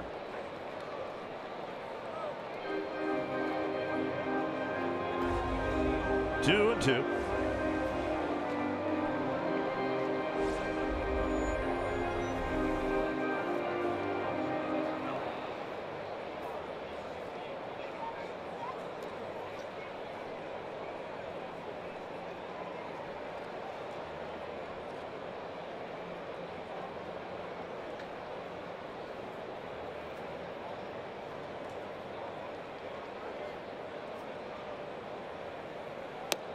Called third strike, and Gonzalez finishes the 5th inning with a strikeout, but he yields 3 doubles and the game tying runs. And you're watching Twins baseball presented by State Farm.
Fox Sports North is presented by Chevrolet, the #1 selling brand in the Twin Cities.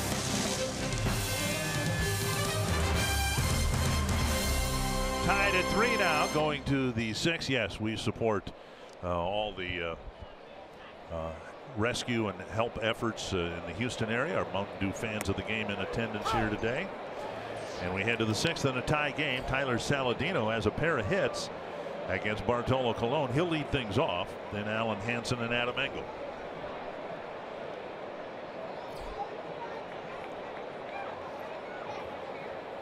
Pulled foul. 2 strikes. Colon has yielded 9 hits. He had a 1-2-3 first and a 1-2-3 fifth. I'm laughing watching the ball boy run all the way out to the left field fence to get that foul ball. He was looking at Eddie Rosario like, hey, how about a little help here? And Eddie said, come on, this is your job. You run out there and get it. I'm not moving.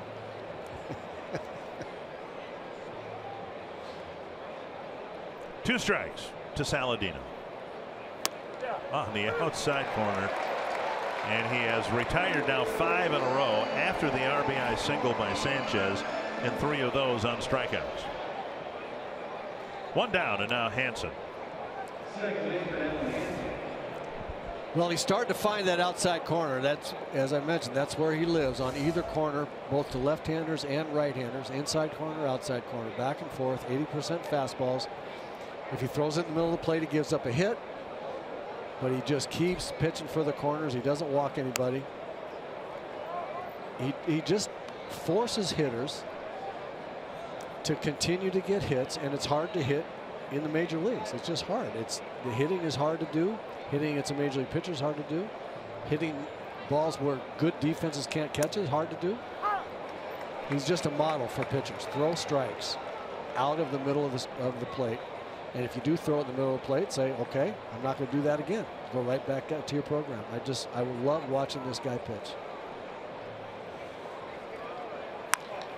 And a base hit to right. Hansen has his 2nd hit of the afternoon. Too much middle, get back on the corners.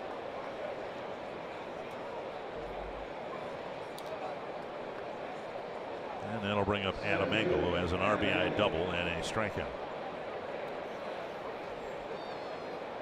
Looks like the Angels have picked up Justin Upton from the Tigers and dealt Cameron Maben to the Astros.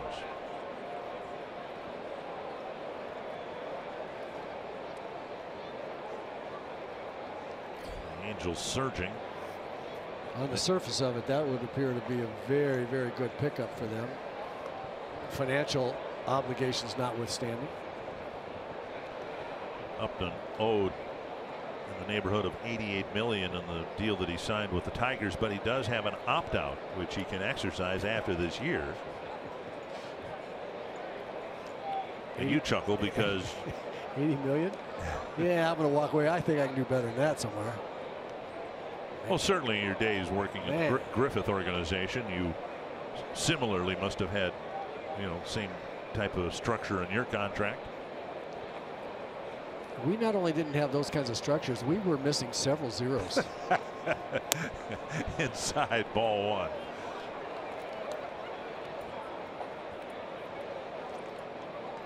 These zeros keep showing up here lately in Major League Baseball. Man. Some zeros and probably a comma or 2. Well, those go together. And when you start adding zeros, the commas show up. They have to. Alan Buznit's getting loose. Close play. We've seen Hansen's speed and Colon keeping an eye on him. He has been vulnerable to stolen bases 6 out of 7 tries. This is pretty close here. It doesn't look close when a guy tags, when the first baseman is tagging him that far down on his body, but sometimes you can get the tag down before he gets his hand back. That time he got in there. 1-0.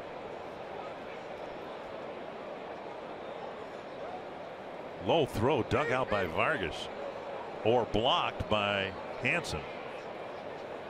Maybe the latter.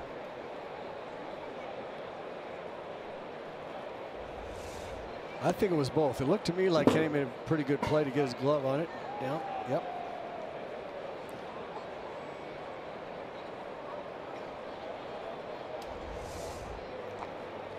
1-0 to the number 9 batter. Twins have just tied it up at the bottom of the 5th. And the White Sox have a 1-out single. There he goes, and the pitch hit to right center field.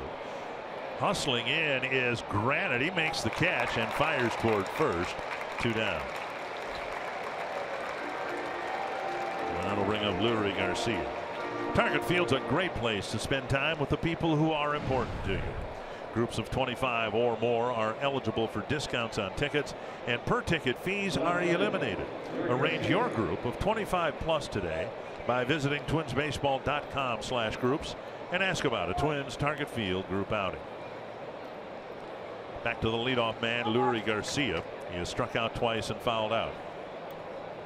Not having the best of series. Again, this is the last game of the season series between the Twins and the White Sox.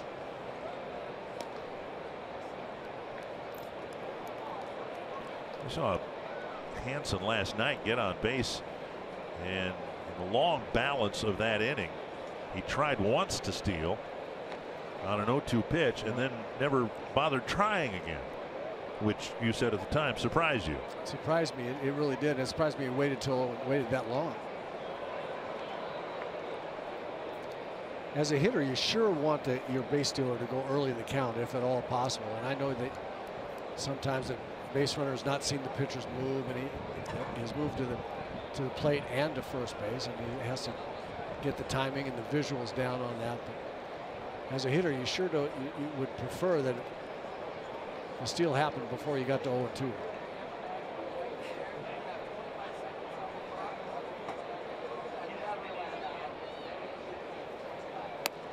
And now a delayed steal, and he's in safely. No, he's out. Second base umpire Paul Elmo saying that Polanco slapped the tag on his feet before his hands touched the bag. Exactly what we were talking about in the attempt to pick him off first base. Sometimes if you can make a quick enough tag straight down onto the runner's body, you can get him before his hands get to the base. You see Polanco straight down, slap it on him before he gets there. Nice tag, nice play by the young shortstop. Jimenez throws out Hansen. It's a scoreless top of the 6th inning.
Another quality start for Bartolo Colon. And the Twins in a tie game will try to take their first lead, starting with Kenny Vargas here, and he takes outside from Gonzalez. Ball 1. Vargas 0 for 2, a strikeout in the 2nd, and a fly ball to right in the 4th. And how many times during those 6 innings did it look like Bartolo had no chance of getting a quality start today? But his program is so good. As I said, I love watching him pitch. He keeps throwing strikes, lets hitters get themselves out, knows he's going to give up hits, doesn't let that fluster him. 2-0 to Vargas. And a strike. Bottom third of the Twins lineup.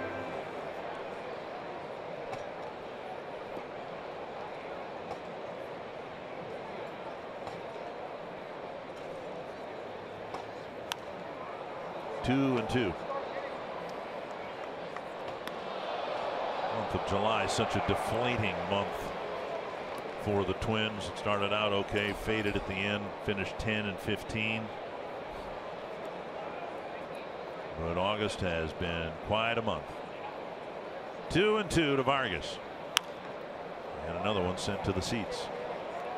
And it will indeed be quite a month if they can just finish this off here. This is a big game, I think, for the Twins.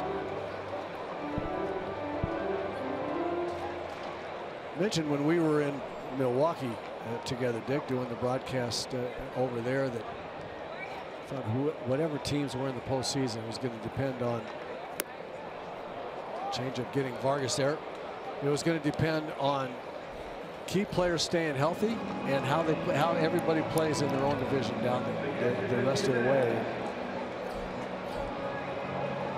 Sano's injured, but Buxton's injured. Hopefully both of those come back relatively soon. But here's a division game, winnable division game, heading into 7 division games of the Royals. I think this is an important game for the Twins to try to win, or not to try to win, to come back and win. Jimenez will bat. Gonzalez has only walked 2 batters, and in each case it was Jimenez who drew the walk. Squaring to bunt, and he takes a strike. Homer Sanchez, a third baseman, playing back on the skin of the infield, and Jimenez thought, I can get a base hit. And you can see that really impressed Sanchez. He said, "Fine, if you can do that, I'm gonna let you have it." And he stays put, makes a nice backhanded play, and across the diamond, Jimenez retired, 2 down. And that'll bring up Zach Granite. Granite delivered a 2-out single in the second that scored a run, and he hit a line drive to the shortstop Saladino. In each case, he went up there taking, and in each case started his at-bat, his part of the at-bat, with a 2-0 count.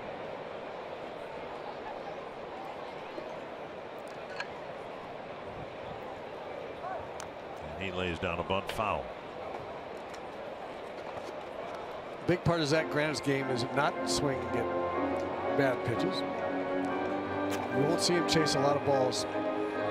He's going to swing at strikes. He may hit or may not, but he's going to swing at strikes.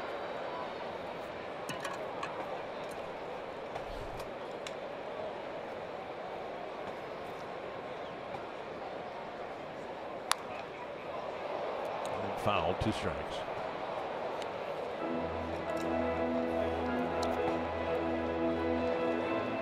Gonzalez trying to get Granite here and complete his own quality start with 104 pitches thrown. In the dirt, 1 and 2. Twins welcome the Royals for 3 games starting tomorrow night. And the White Sox head home for a week-and-a-half long homestand against the Tampa Bay Rays, starting against Tampa Bay, then Cleveland and San Francisco. Popped up, back, and out of play.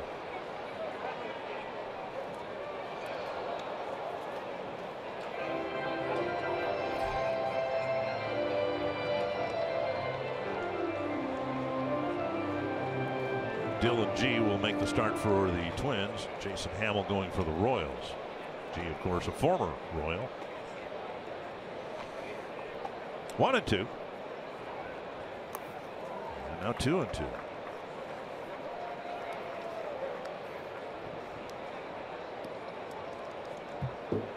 Houston leading Texas 2-1 in the top of the 7th inning in St. Petersburg.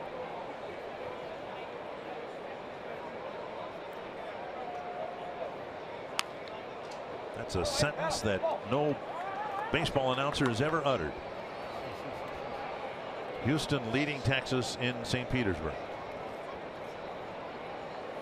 I imagine there's a few folks missing that ball game. Aaron Bummer, the lone lefty in the Chicago bullpen. He and Infante warming up. 2-2 to Zach Granite.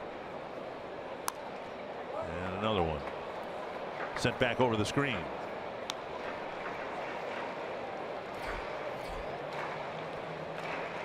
We've seen Granite display the ability to do this, prolong at bats, keep the at bat alive after the second strike. Been 3 2-strike fouls in this at bat.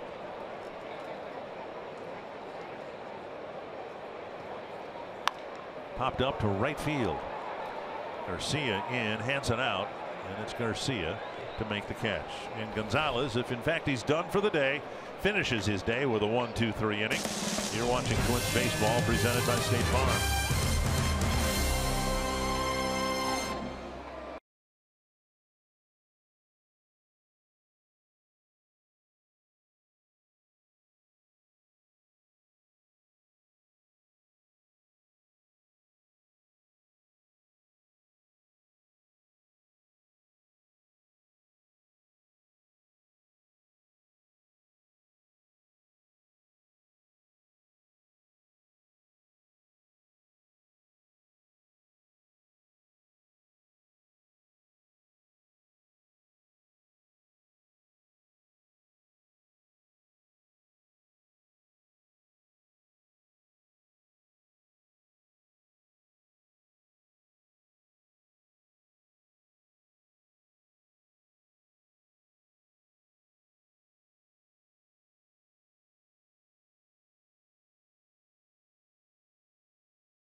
Sports North is presented by Northland Ford.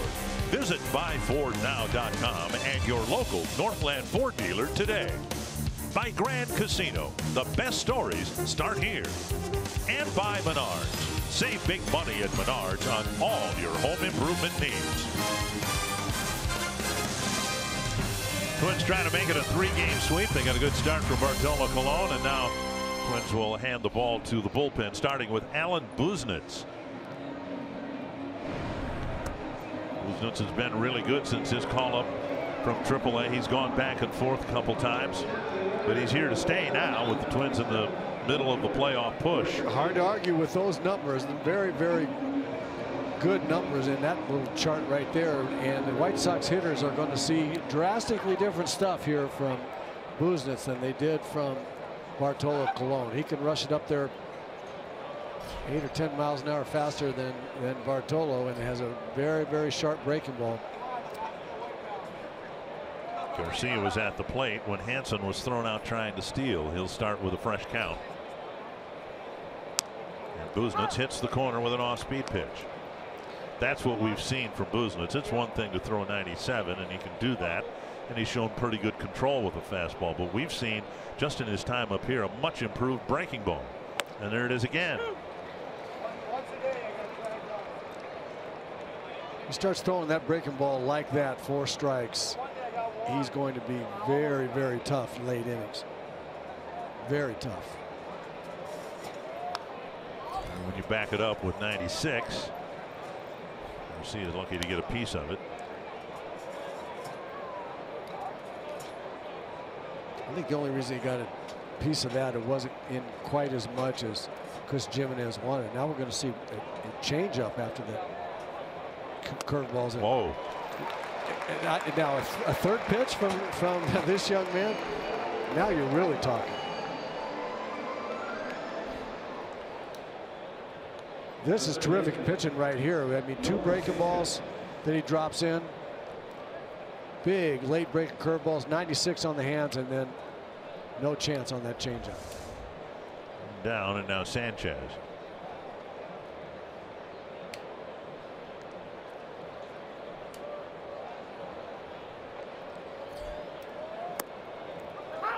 And another strike with another breaking ball.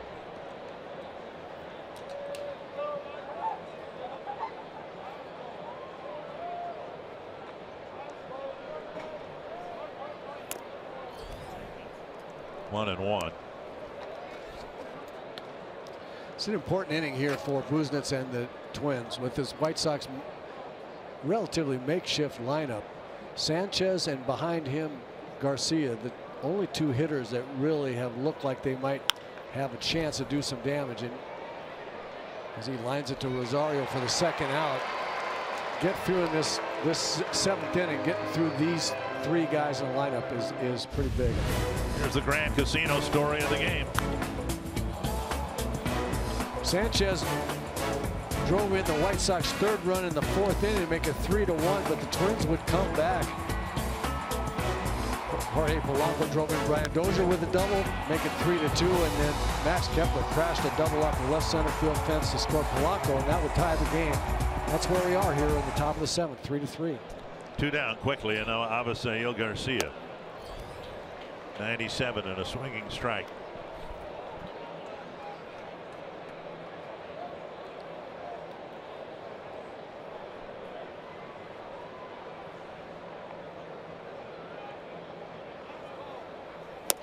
Wow. 97 on the outside corner, and another swing and a miss. Haven't seen Garcia take swings that looking that confused on fastballs away from him. We talked about him having more trouble with fastballs in under his hands, but Buznitz throwing the ball right by him out there where Garcia is normally pretty good. And he's able to make contact to keep the at-bat alive. Buznitz, as we said, from a very small town in Georgia, Farmington, Georgia, a little bit south of Athens. Because all that's there really is a post office. Hit into the shift sharply, but right to Dozier, and Buznitz has a very clean top of the 7th.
Half of the 7th, but first our T-Mobile Unlimited Baseball break.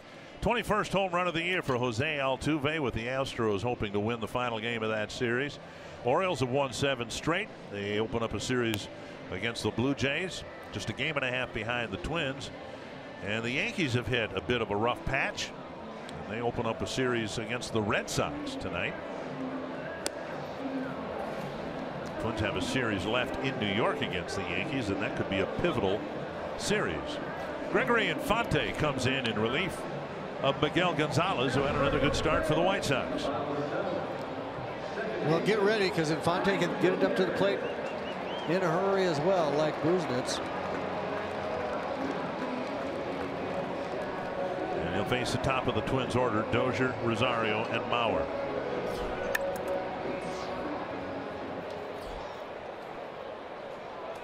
Dozier doubled starting the 5th when the Twins scored 2 runs to tie the game. Strike 1 at 95.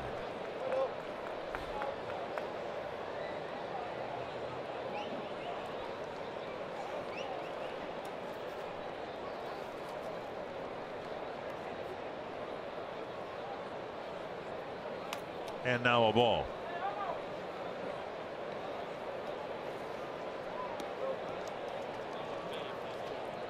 Dozier has his average up to 264.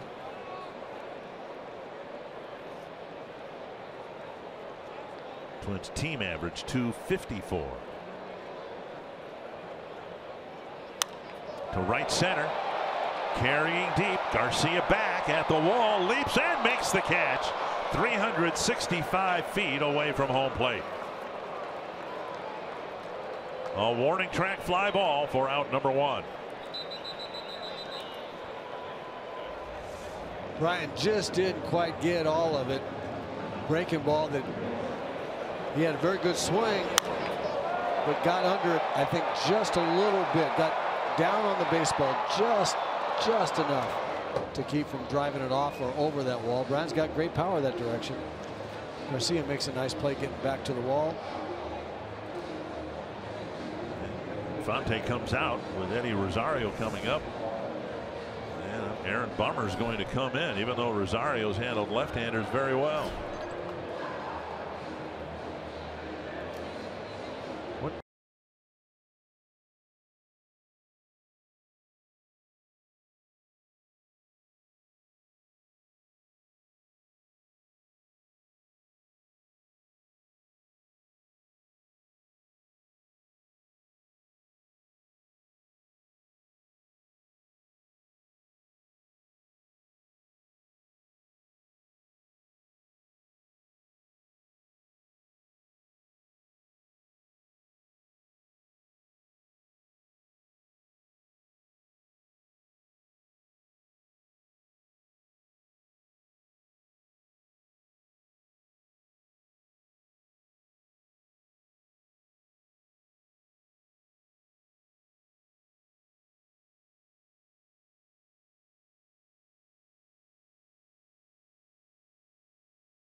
Copyrighted telecast is presented by authority of the Minnesota Twins and may not be reproduced or retransmitted in any form.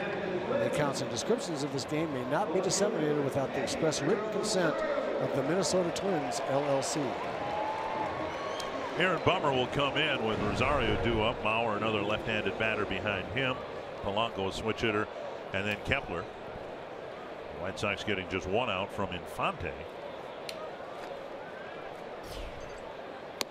And Rosario takes strike 1. Infante came in with the job, the task of retiring Brian Dozier, and now White Sox lone left-hander Bummer for Rosario and Mauer and Kepler. In the short center, fielded by Saladino for out number 2. And now Mauer. just like the feeling was with the White Sox at the top of this inning, that the top of the order was their best chance of mounting some kind of rally to break the tie. I think White Sox manager Renteria is looking at Rosario, Mauer, Polanco, Kepler, saying I got to get a left-hander in there, pitch these guys. 3 left-handers and a switch hitter who hits better from the left side than right. Farmer's been very good against left-hand hitters. First pitch fastball and strike 1. Mauer with a double his first time up, since on a fly ball and a ground ball.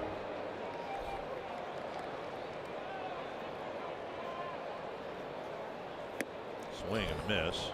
And it's 0-2.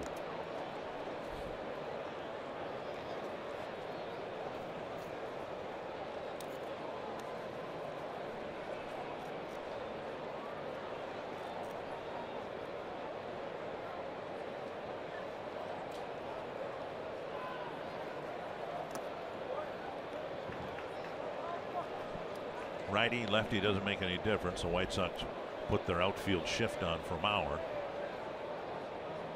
with Avisail Garcia standing right in front of the right center field scoreboard. There was a ball hit here by Mauer earlier this year with this defense. He hit it straight over the second base bag, and Garcia made the catch. Here's a ball lifted to left, and Garcia, Lurie Garcia, makes the catch, and the White Sox bullpen has a 1-2-3 seventh inning.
Over at Target Field this afternoon. I'm Anthony LaPanta in Mall of America studio with this update.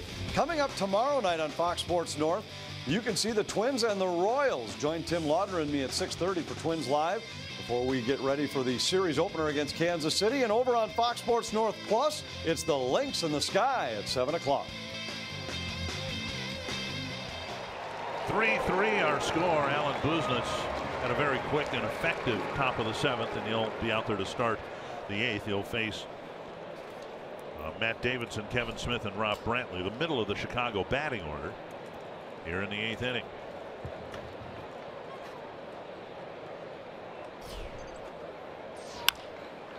On the ground, Polanco to Vargas, 1 away. What's the old saying? Good old country hardball. Yep. Well, when Buznitz can throw 97 and he's from the country in Georgia, I guess it applies to him. But what we've seen, an improved breaking ball and a changeup that he's developed effectively this year. Changeup, a big pitch for a right-handed reliever against left-handed pitching. Fastball, breaking ball to right-handers, fastball, changeup to left-handers. But also the breaking ball that he's developed can be effective against lefties as well. So that one right there is going to be effective against anybody. 13 pitches, 12 strikes for Buznitz. So watch how late and sharply that ball breaks. That's obviously in a great location as well, but that's a late, sharp break. And a foul. 0-2 to Smith. Buznitz came to the Twins just over a year ago. Twins sending Ricky Nolasco and Alex Meyer to the Angels for Hector Santiago and Alan Buznitz.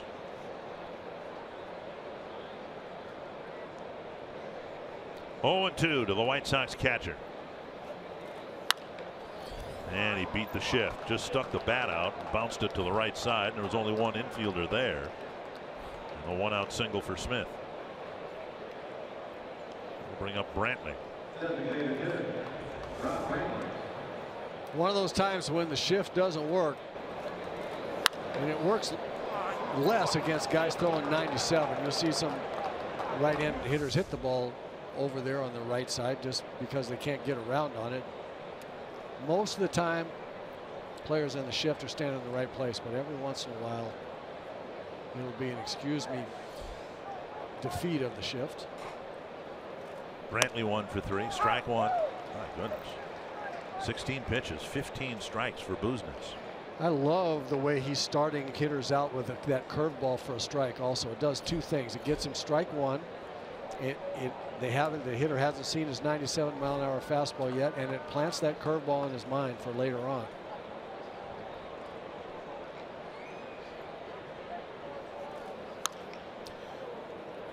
Buznitz so far in August, prior to today, had made 9 appearances in the month of August and had given up runs in only one of them, his very first one in San Diego. He gave up a 2-run home run on August 1st and has backed it up with 8 straight scoreless appearances, ranging from a third of an inning to 2 innings. 0-2 to Brantley.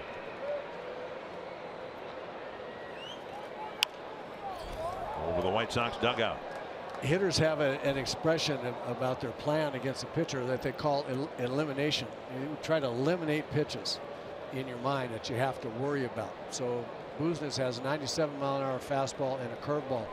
If he can't get that curveball over, you want to eliminate the curveball in your mind and just get on the fastball. And if you see him not able to get it over, then you can really eliminate it. You don't even care if he throws it up there. He can't do it enough times in your mind, and you just jump on that fastball. But when he's throwing it over, you can't eliminate that. Now you have to think about 2 pitches, and for him to come up with a third pitch, a changeup that he can use effectively against left-handers, the elimination process gets very difficult. Saladino on deck, 1-2 to the batter. Just the second non-strike thrown by Buznitz. This will be his 20th pitch. 96 missing low, I guess. Just low.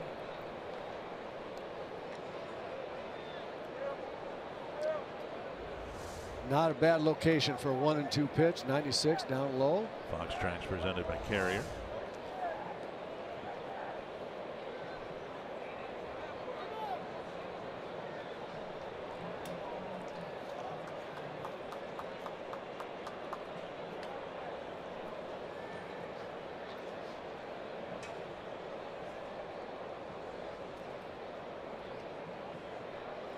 Two and two. High fly, left field. Rosario hardly has to move. 2 down.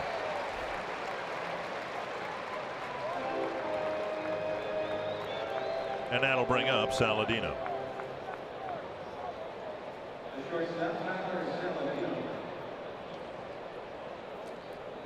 Saladino 3 hits in the series, 2 hits today, but his season average still below 200.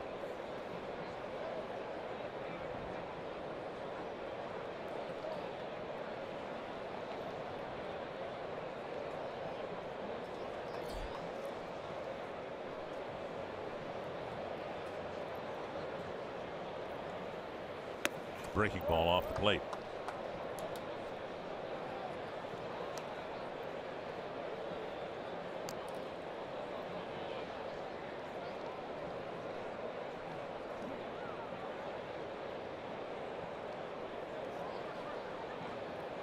1-0 to Tyler Saladino. Right call on the outside corner, back up to 97. 97 at the knees, outside part of the plate.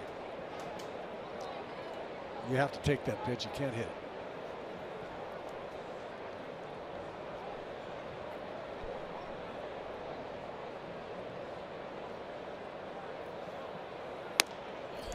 Maybe more impressive than the fact that Buznitz hasn't given up any runs since August 1st. He's only given up 2 hits, counting Brantley's single this inning. And only 2 walks in the month of August. 2-1. Foul back 2-2. And right next to Danny Gladden, who made a half-hearted fake effort to try to catch it. Had absolutely no interest in it.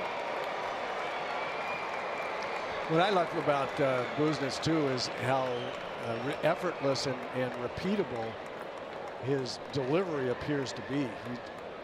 He's a little bit of a short armor, but it looks like that delivery, the release point, everything right now, very repeatable, pitch to pitch. Got him. And another good inning for Alan Buznitz. He has become a weapon out of the Twins bullpen, and we're tied going to the bottom of the 8th.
Up at 3. Here's a look at what's coming up after the game on Twins Live, presented by CenturyLink. It's a no decision today for Bartolo Colon, but more importantly, a quality start and giving his team the chance to grab the win here today. We'll take a look at his performance. We'll also talk about the offense, how it did its part to get the team back in this game with timely hitting. We'll also hear from Paul Molitor. Then don't forget to head to Fox Sports North for Final Pitch, presented by Prism Research. We'll recap this series and look ahead to the Royals. Guys? All right, thank you, Audra. Jorge Polanco will lead off the bottom of the 8th inning. Doubled in a run and then scored in the 5th inning. That was as a left-handed batter. Check swing, 1-1. Now Polanco has probably done this before, but we talked about it last night. The night before, he homered from both sides of the plate. Last year, he tripled from both sides of the plate. Now he's got a chance to double from both sides of the plate. 1-1, and now 2-1.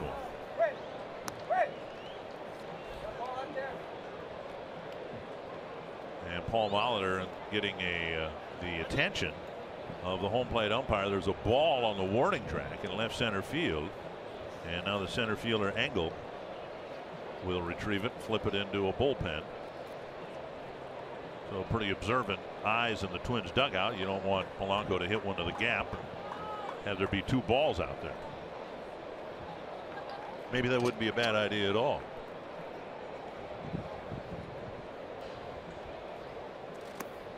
Three and one.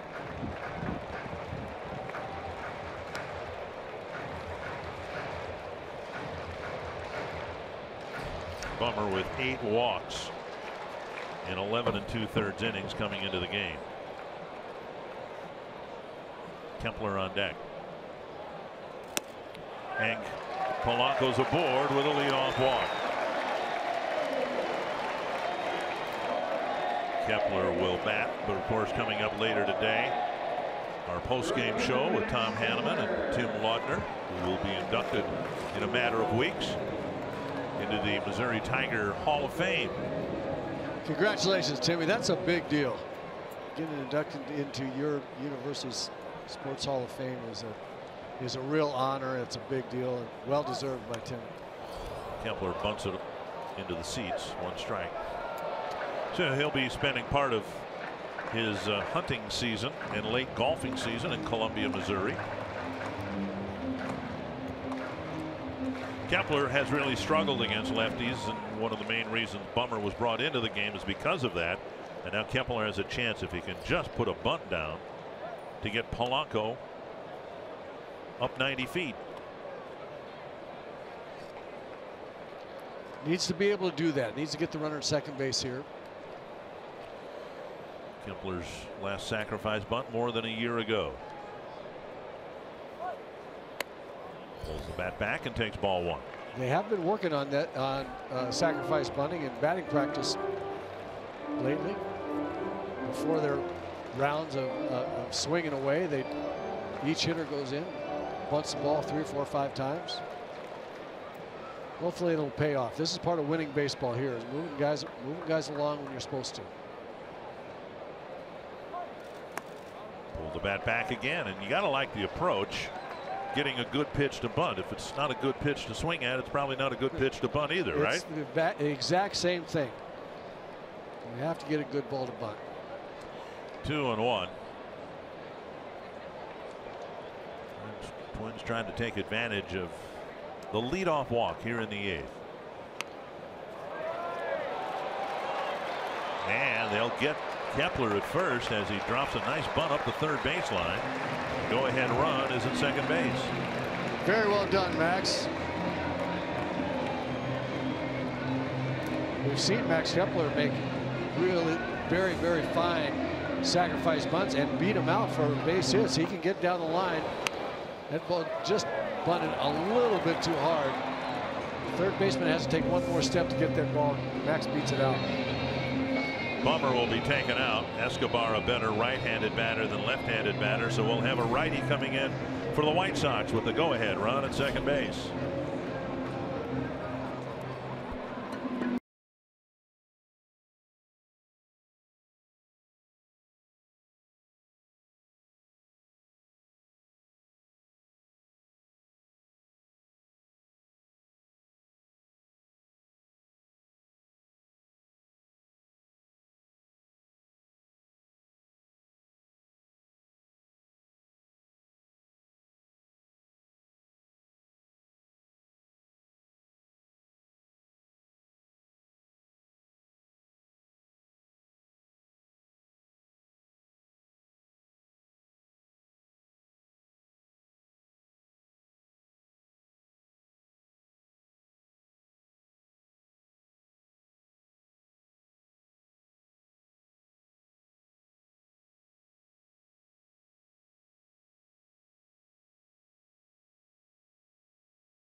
Polanco taking a leadoff walk. He was sacrificed to second.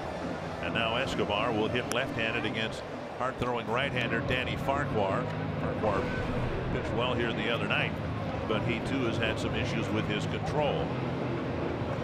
Seen 25 walks on the season. That's been a bit of the issue for Farquhar his entire career. He's pitched much better lately. Last few appearances have been pretty good. Throws hard, as Dick said.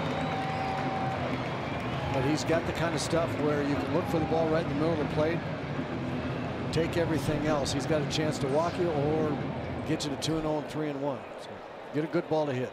Escobar tripled and scored his first time up back in the second inning. Since then, a fly to right and a strikeout. Swing and a miss, strike one. And Hansen wants to have a word with Farquhar.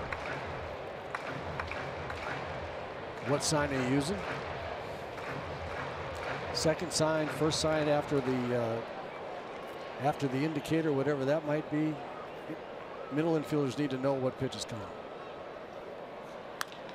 And it's hit right to Hansen. Polanco to third, but now there are two down, and Vargas to the plate. Vargas 0 for 3 with 2 strikeouts. He will be hitting from his preferred side.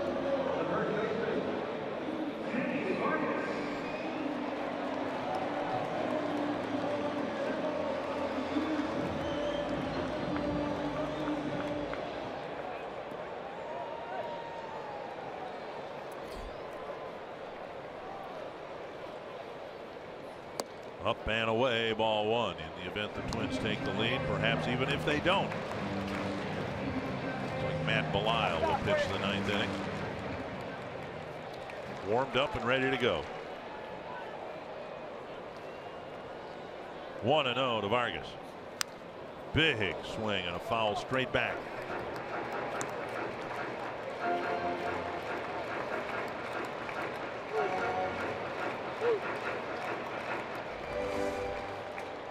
Got a good pitch to hit here. Had a good swing at just a little bit outside of his perfection zone.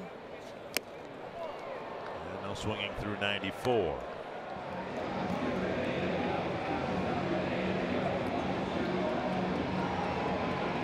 One and two.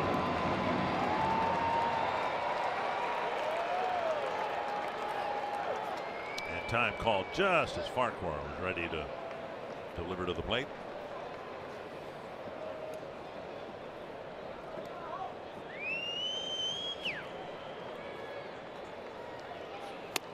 And Vargas strikes out for the 3rd time, and that's the end of that bat. Twins leave the leadoff walk aboard. We head to the 9th, tied at 3.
Go to the 9th inning.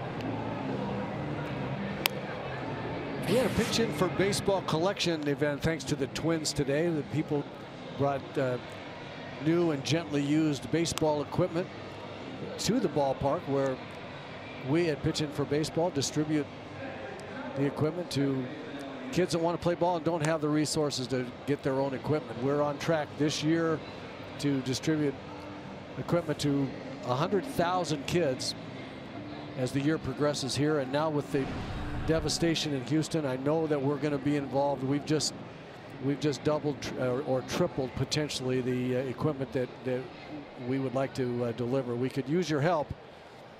PIFB.org, pitchinforbaseball.org, to see how you can help get equipment, baseball equipment, in kids' hands around the country, and especially now in Houston. Matt Belisle in. He'll face Alan Hansen, Adam Engel, and Lurie Garcia. Slow breaking ball off the outside corner. Jose Abreu has got an elbow issue, and he was not in the starting lineup. And I would guess is not available off the bench. 1-0 to Hansen. A drive to deep right field, and the White Sox have taken a 9th inning lead. Hansen's 3rd of the year, and it's 4-3.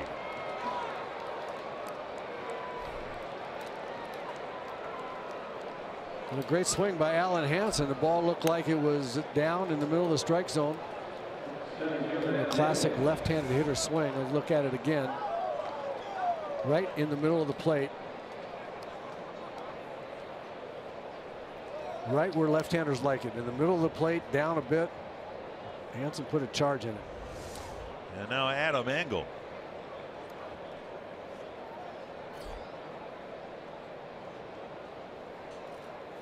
Swing and a miss. Engel with an RBI double back in the 2nd. White Sox got a couple in the 2nd, one in the 4th. Hadn't scored until now.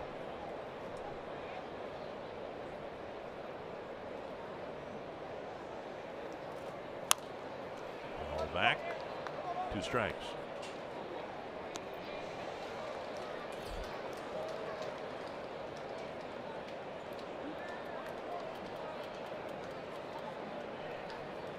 Twins are going to have to score now, at least one, in the bottom of the 9th inning. They're due to have Jimenez, Granite, and Dozier.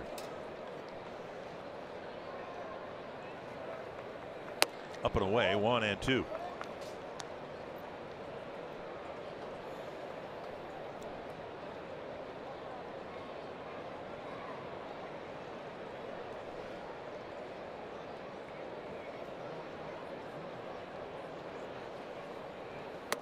Two and 2.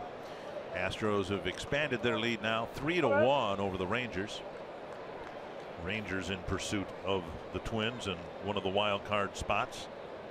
Started the day just 2 games behind Minnesota. Make that 3 games. And now a full count. Right here.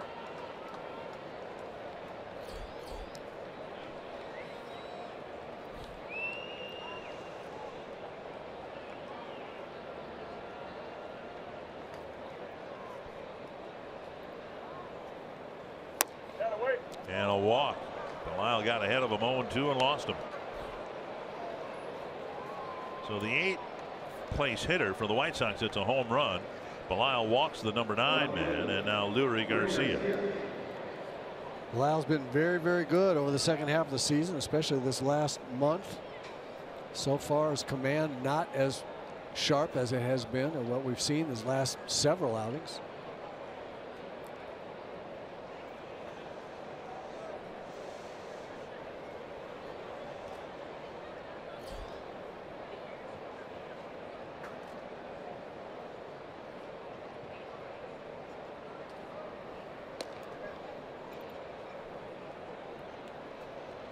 We've seen Engel's speed in the outfield. They haven't seen it much on the bases.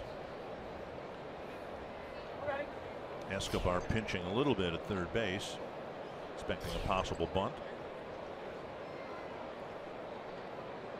I got to believe they'll be sacrificing here. They may try to straight steal it to get the runner to 2nd, but I got to believe he's bunting here. Slide step. And a bluff start toward second base. 1 strike.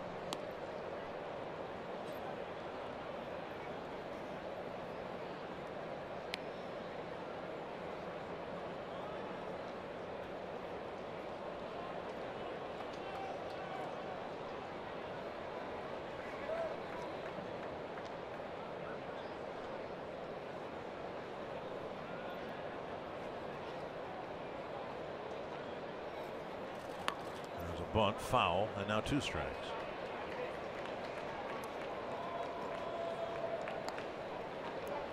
If the Twins win this game, it'll be a walk-off win, and it would be just their 3rd walk-off win of the year, which is highly unusual. Even a bad team would step into 4 or 5 of them by now, but the Twins haven't had a walk-off win since the end of May. Made doubly unusual by how well they've played and what their record is. Yeah. Going into the last day in August. 0-2. And that's a foul ball, strike 3. 1 down. And that'll bring up Yolmer Sanchez. That was not a good attempt at getting a runner over. 3 straight pitches by Lurie Garcia. If I don't know that I could be a manager in the big leagues today with the total lack of interest that exists with players butting guys over. I know your Uncle Gene Mauch could. Oh my goodness gracious. Sanchez with a pair of hits, a single in the 3rd and an RBI single in the 4th.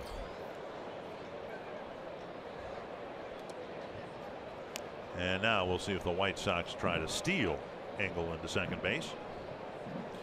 Only 1,288 the paid on this beautiful late summer, early fall afternoon. It feels like fall, and the Twins hoping to play some fall baseball for the first time, postseason baseball for the first time since 2010.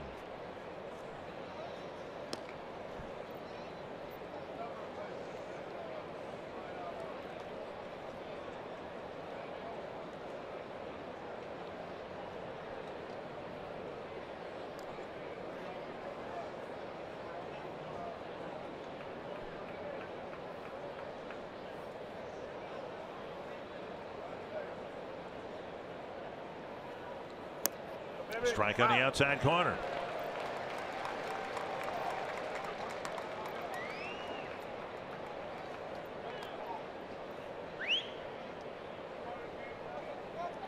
Tyler Duffy getting loose in the Twins bullpen. He was warming up along with Taylor Rogers while the Twins were beginning to hit in the bottom of the 8th. So it shouldn't take him too long to get loose. 1 strike.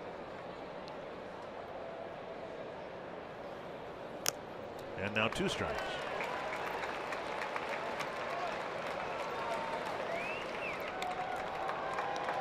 White Sox closer Juan Manaya's warmed up. He's got 3 saves on the year. He'll be looking for a 4th.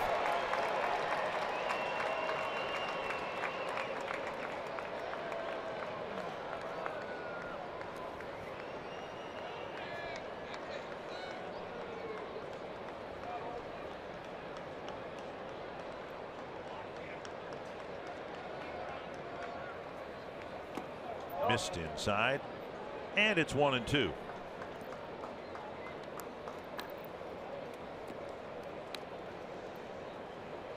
Belisle gave up a run here 2 nights ago on a hit and a walk. Twins won the first 2 games of the series here, trying for a sweep, but now the White Sox have a 1-run lead.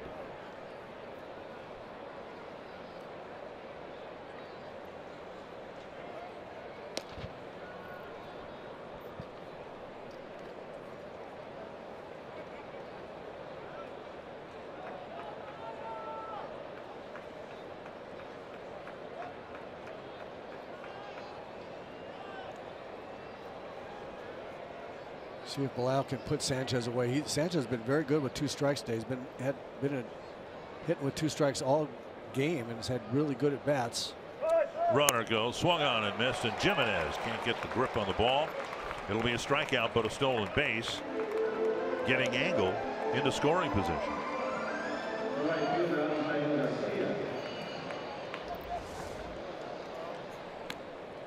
Good breaking ball down and in. Jimenez comes up and out of his stance to throw him out. Couldn't get the handle. And Garcia will be intentionally walked with first base open, and Matt Davidson will bat.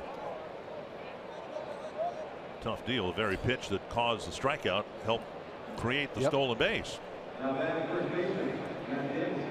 And now Davidson with 2 men aboard.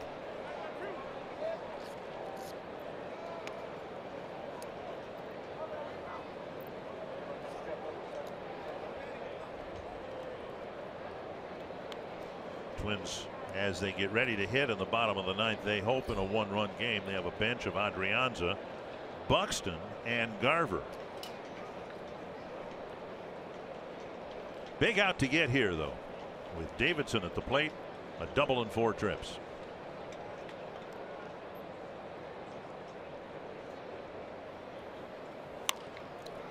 That is foul off the end of the bat. With Vargas playing about 30 feet off the line, that was a threat for an extra base hit.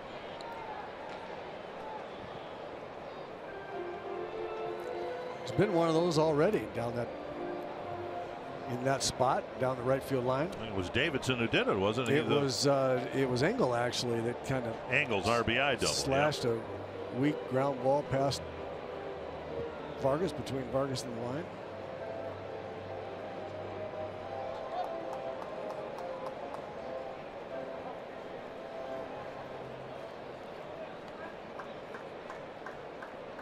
One strike to Davidson.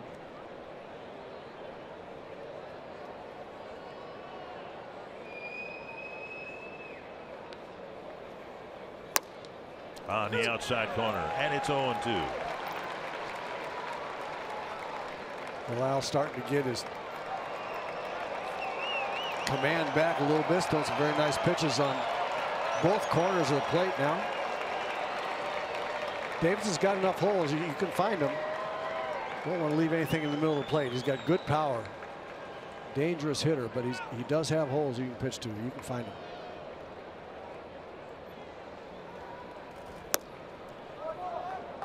Off the plate.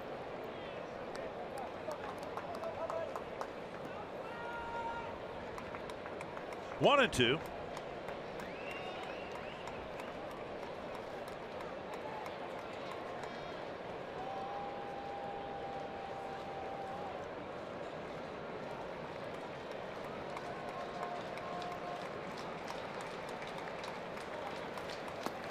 Dug out by Jimenez, and it is 2-2.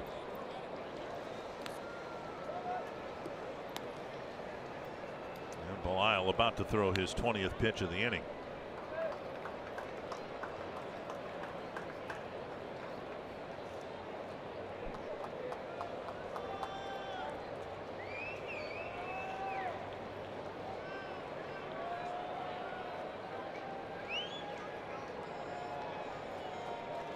Two and two to Matt Davidson. Strike 3. Alan Hansen starts the top of the ninth with a home run, and the Twins lineup has some work to do in the bottom of the ninth.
Adrianza will pinch hit for the Twins in the bottom of the ninth. The only home run of the game from Alan Hansen, leading off the top of the ninth.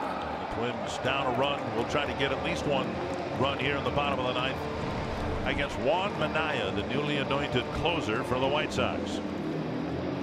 He's got good stuff, good fastball, breaking ball. But I believe that these Twins hitters will get a fastball to hit at least one every time up, right? Be ready right from the first pitch. The best pitch you might see you'll get might be the first one. Down and in, ball one. Adrianza pinch hitting for Jimenez, because Adrianza, particularly from the left side of the plate, has shown the ability to hit and draw walks. He's got an on-base percentage from this side of the plate of .354. Strike called, 1-1. Hitting .275. His only home run hit as a left-handed batter. There was the pitch I think that Adrianza needed to hit, that fastball. 2-1. You saw Manaya's numbers. A low opponent batting average, but 6 home runs allowed and a higher than hoped for number of walks. Granite on deck.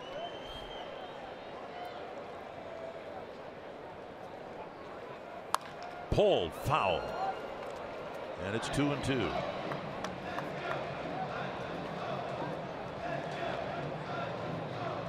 Good swing there. Adrianza's on that fastball. Now he's got to fight. He's got to protect. And likely to throw anything. 95-mile-an-hour fastball. He's got a sharp breaking ball. We saw him throw in the dirt in first pitch to Adrianza. A drive to right, a base hit.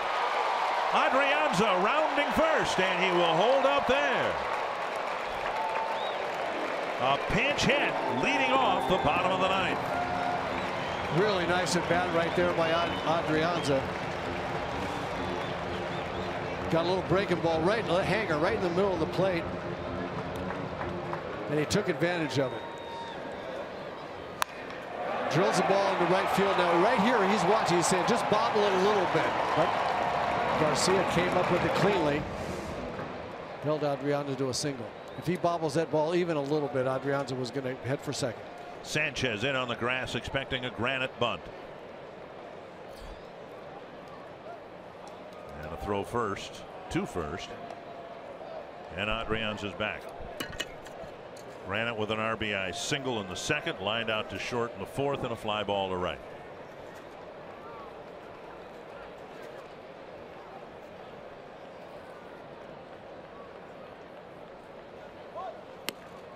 Granite takes outside.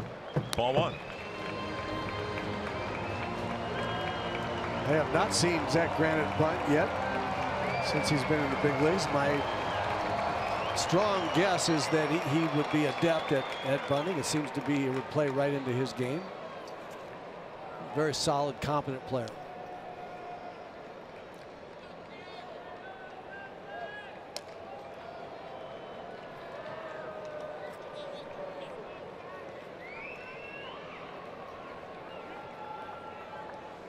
Astros beat the Rangers 5-1 to win the final game of that series. 1-0 to Granite.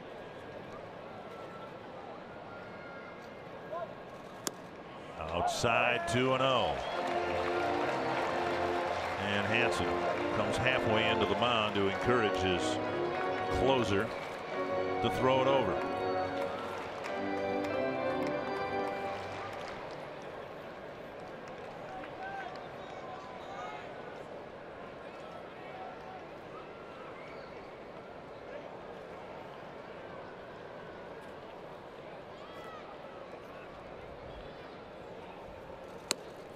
Oh, strike called on the outside corner.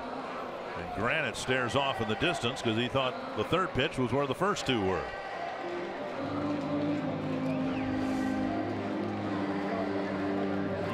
Wow. 2-1.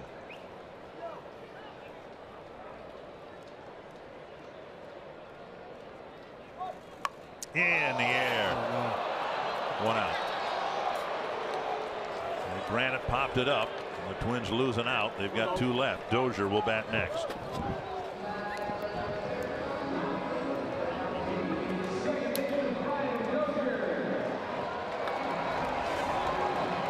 Well, you see his bat moving and jabbing it. Every time you jab at a ball like that, you have very little chance to get the ball down.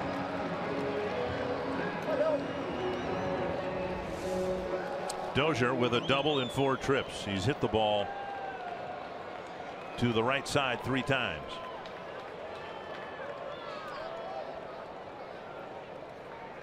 Absent a sacrifice bunt. See if the Twins are aggressive with Adrianza at first. Dozier takes in the dirt, backhanded by Smith. The walk-off hits for the Twins. Walk-off at bats. Plate appearances, to be correct, came in May. Mauer with a walk-off home run on May 5th. And then Polanco with a walk-off sacrifice fly on May 20th. Everybody meeting on the mound.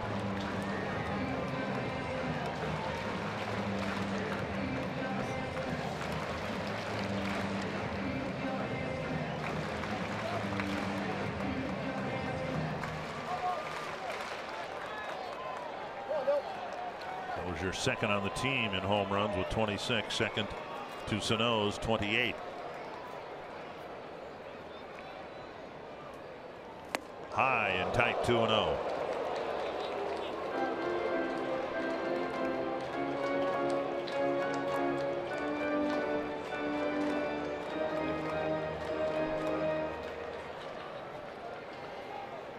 A dangerous hitter with a hitter's count. Belt high fastball. Let's see it.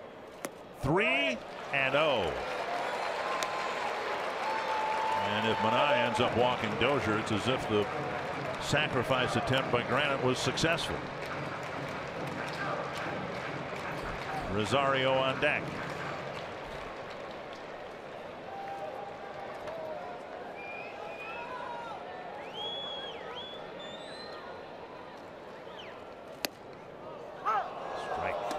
Belt high fastball.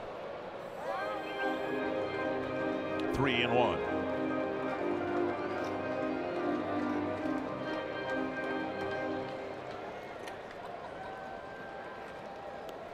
Now see if you can throw him another one. Brian's going to be all over fastball right here. See if he'll throw him one.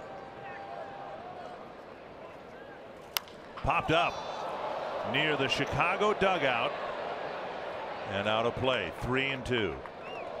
Do you dare send Adrianza here? It's a tough one. It's a tough one. I think he will. I think he will. I think he'll count on Brian putting this ball in play. But there are a lot of reasons why you would think about not doing it. A strikeout being one of them. On deck hitter might be another one. You really, really, absolutely. And you like the way your on deck hitter swinging the bat. You really don't want to end the game with a strike him out, throw him out. Full count to Dozier. Adrianza goes, and it's ball 4. First and second, one away for Eddie Rosario.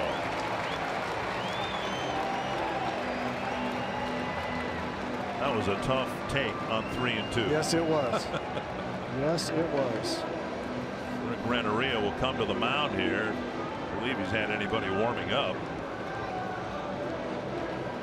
Now this will be the manager wanting to talk directly himself to the pitcher about how they're going to pitch Rosario. He'll have a message for his closer that he wants to deliver it personally. Rosario has had 3 plate appearances against Manaea. He's made 2 outs and drawn a walk.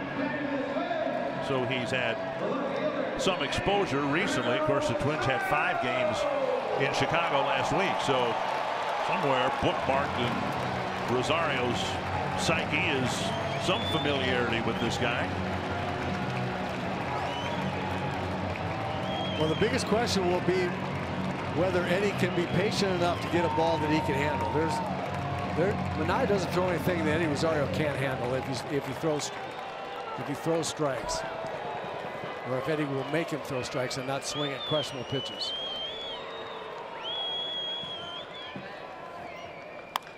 To right field, down for a hit, rounding third. Adrianza comes home with the tying run.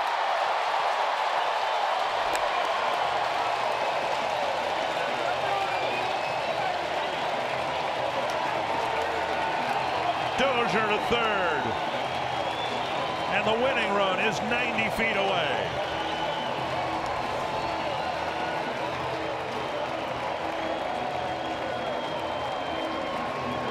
Rosario off the end of the bat just a little bit, but he's so hot. He's seeing the ball so well. I really didn't believe that Minaya had anything that could get Eddie Rosario out the way he's swinging the bat, the way he's feeling about himself. He delivers a huge, huge clutch base hit. And now Joe Mauer with a chance to win the ball game. His second would be his second walk-off hit, and very fitting for Joe to get it right here. Down and in, ball one. Middle infielders playing at double play depth in the event Mauer hits one there. The outfield has to come in. Dozier with above average speed at third base. Joe has been so consistent all year and has been so good this second half, setting an example for these young hitters as they matured. Strike called, 1-1. It would be so fitting for him to get it. I'm pulling for it.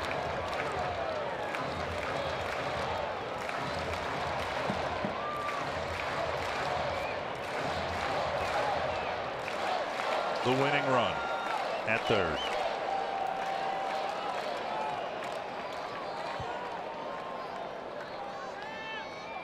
Two and one. In terms of experience, Mauer has a lot more than the on-deck hitter Polanco, but Polanco has been a one-man wrecking crew against Chicago pitching. Advantage Joe against Minaya in terms of making him throw the ball in the strike zone. 3-1. Second base is open. When we talked about Manaya's control issues, it's contributed here in this ninth inning rally. 2 singles and the walk to Dozier.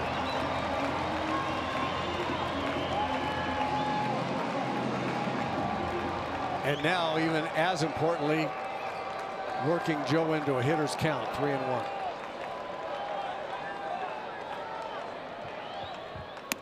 Strike call, 3-2. He threw him a cutter or a slider. Hard slider, yep.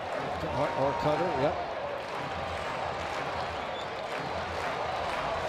This is not the pitch Joe wants to hit. And he, first of all, the pitch fooled him. Looking for a fastball. But up in the strike zone, Joe doesn't want that one. Now he's got to look for either one of those two, fastball or slider. Ball 4. They're loaded up for Polanco.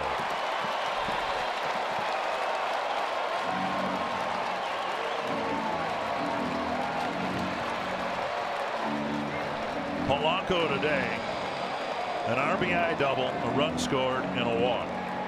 In his big league career, he has 13 home runs. He's hit 9 of them against White Sox pitching. And all he needs here is a 350-foot fly ball.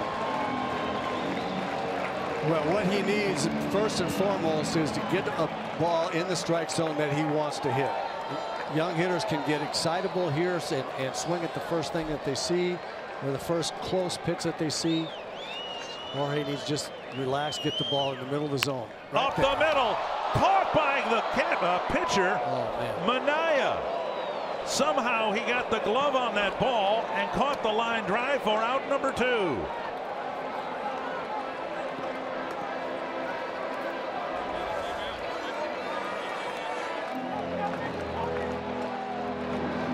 Ball wasn't hit really very hard. Got in on it just a little bit. Minaya able to spin around and snag it. Bases loaded, 2 out for Max Kepler.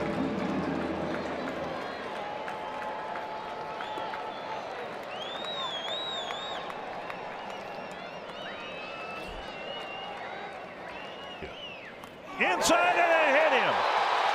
And the Twins will walk off with a hit batter.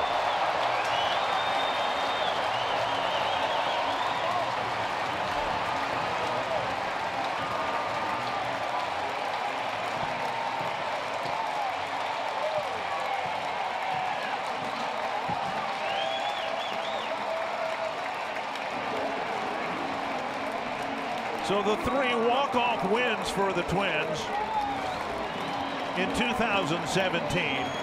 A home run, A sacrifice fly and a hit batter.